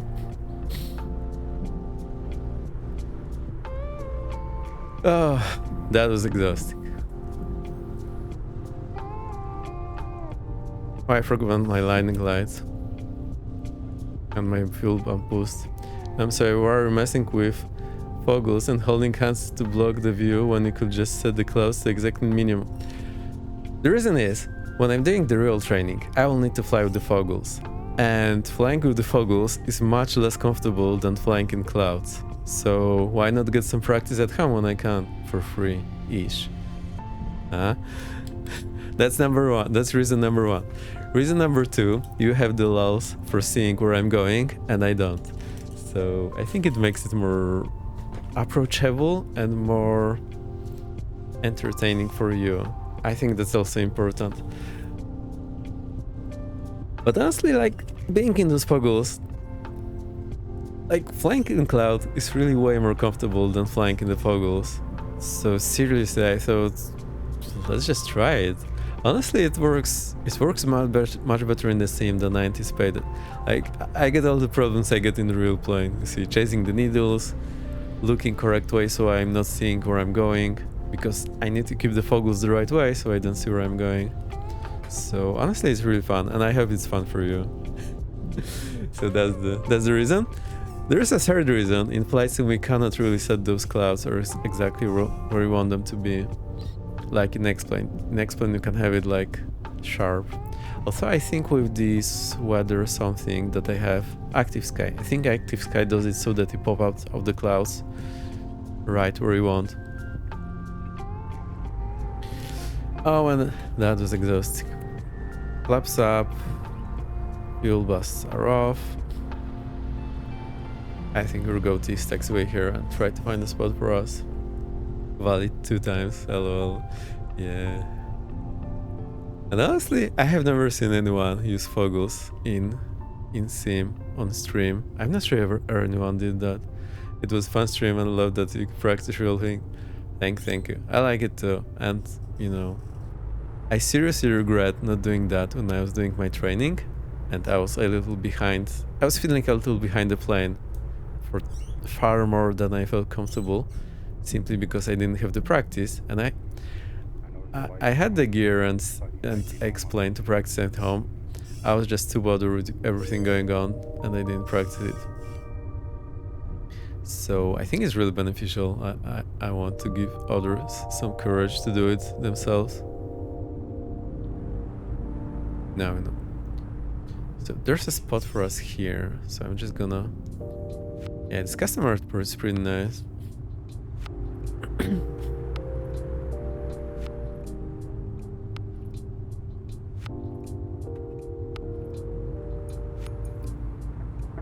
I know the ad is running.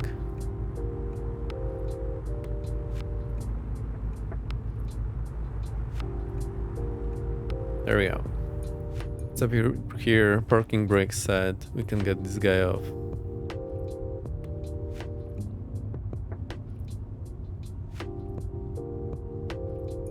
I'll wait for the ad to break and we'll do the shutdown.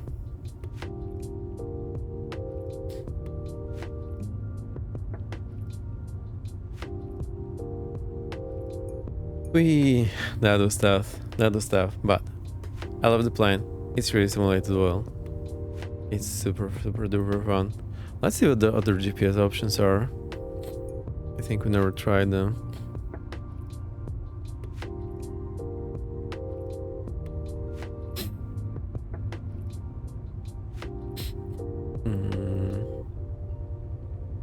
Oh, so that's what it does.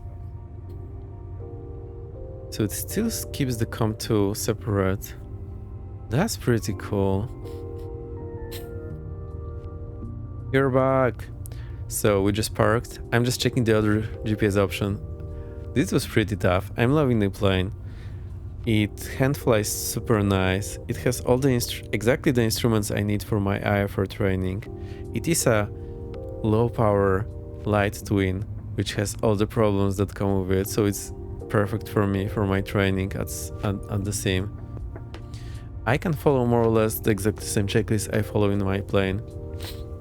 So that's great. It doesn't have the cowl flaps, so that's one less thing to fiddle with, which I never learned properly, so that would be nice to have it. The other options, you can get the GNS 430. It's kinda cool that it doesn't have the second GPS unit, it just keeps the radio. It has 833 radio, so I can fly this on VATSIM in Europe, which is fantastic. Oh, there is dual GNS version. And there is the GTN. I seriously like it. It doesn't have pressurization, so that's one thing less for me to fiddle with. But that's a-okay for my effort training. I'm loving it. It's super fun. And I like how the engine is simulated so well. It's so finicky and everything. It does all the jumping. Engines are not the same. You can see the differences. Chef's kiss. I love it. Alright, let's do this shutdown. So landing lights can go off.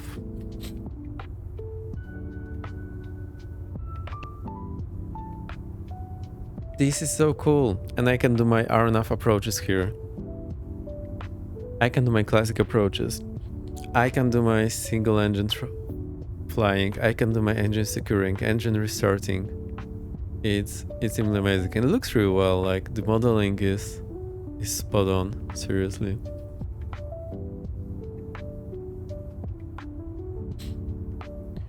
All right, let me think. So we need avionics master off. This autopilot trim to auto. I'm not sure what that is about, so we'll see. Oh, the GPI has like those modes. Mixture cutoff. Oh, I forgot the alternators, which we should do before the cutoff. Magnetos off. Fuel selectors off.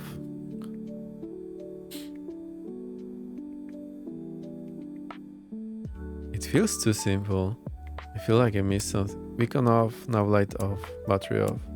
That's pretty much it. That's so cool.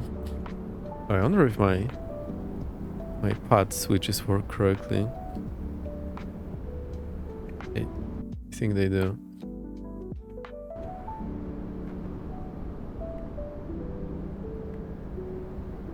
This plane is so weird looking. It also reminds me a little of the Metroliner. It has that weird tube look, paper tube on it, with wings.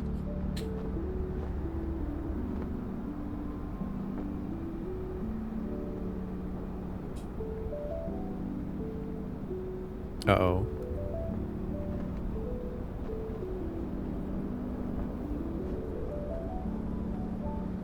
I have some keybinds to, right, to change these, but I also have had some keybinds to change the drone speed. I forgot what I set it to. What was that? Why did it jump?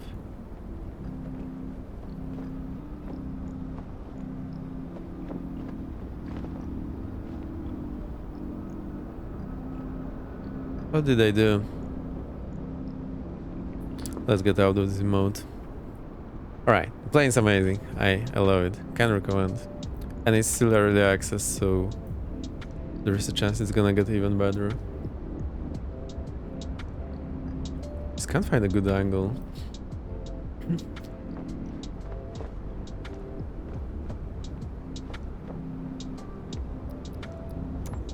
Let me reset that drone.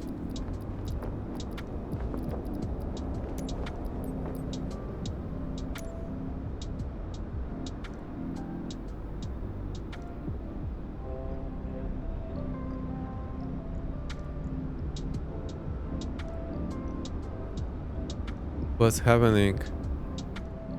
Plane looks like it's rolling. The wheel is turning there. Right. I can't be bothered.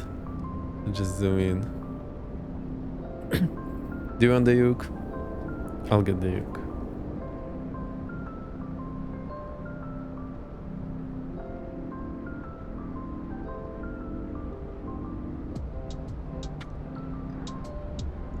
Oh, also we're flying with the stick the whole time, not the yoke. Actually felt a little better.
You know what? I've changed my mind. We're gonna get the guitar. We never did that with this guitar. I just need to tune it. I had my tuner here. Oh, it's here. I lost it.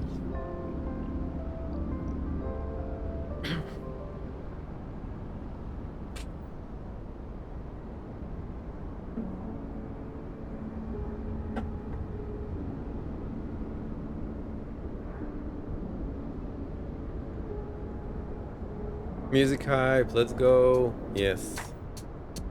We'll do it live.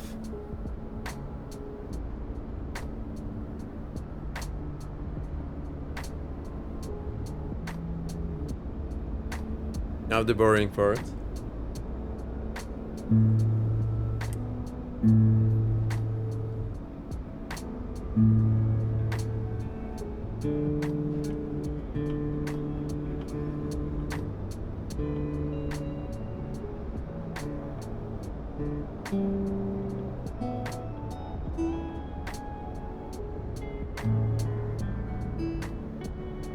Right, I think that works. You can't see too much because I'm a little too close.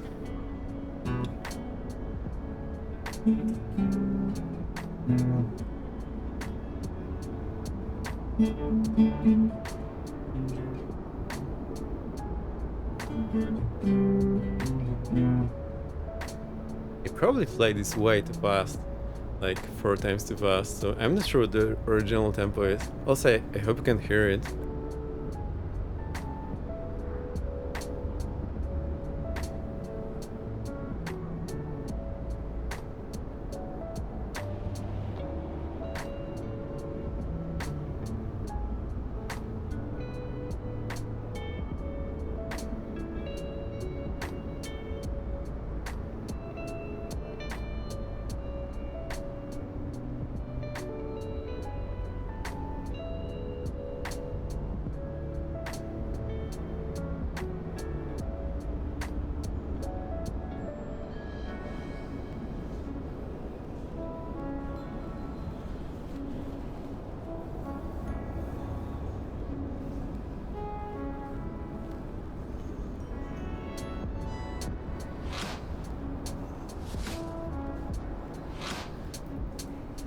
Right, now it should be there.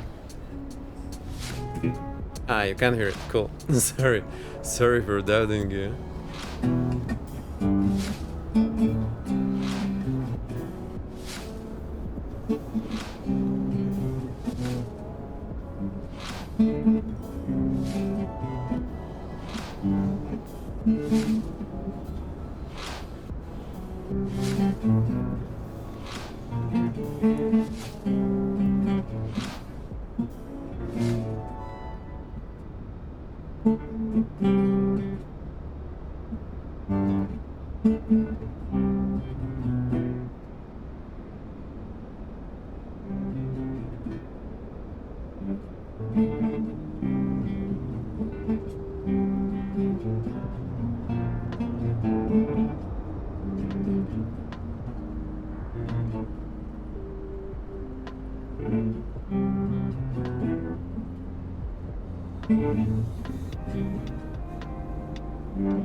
Alright, maybe we end it here.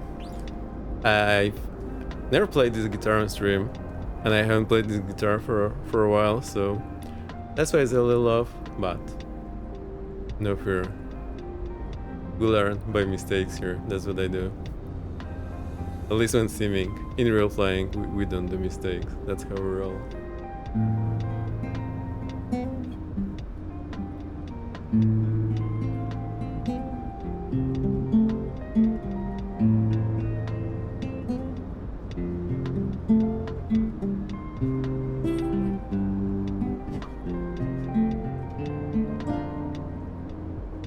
Have a great night. Thanks for the great live stream. Always love it. Thanks, Canada. Great to have you here all time. Thank you for sticking for so long. Alright. Oh, I forgot we had the other music going, but I think it wasn't an issue. Right? Right? I'll do better next time. So let's see who's there for the raid. Is Ryzen still up? It's Mr. 10 minutes until landing still up. Let me see, let me see.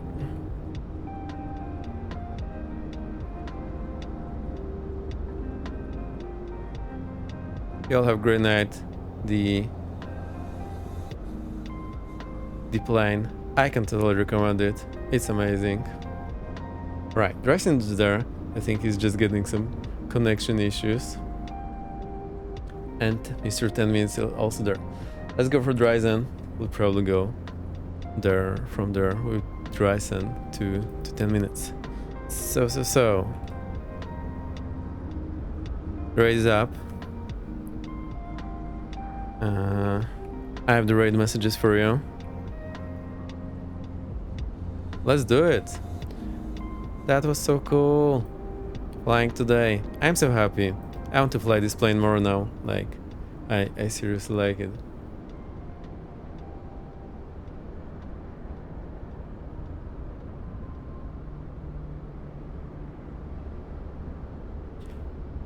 Ryzen helped me a lot to get my arrow streaming, so go say hi. He's amazing. Alright, I'll keep the ending scene for one clip and then we'll write. Let's do that. I'll see you next time. Thanks for coming. Bye bye bye.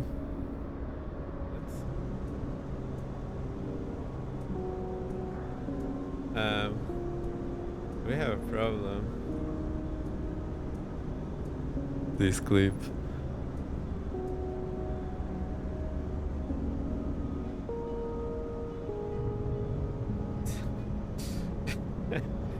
Okay, I think you can clip this for 10.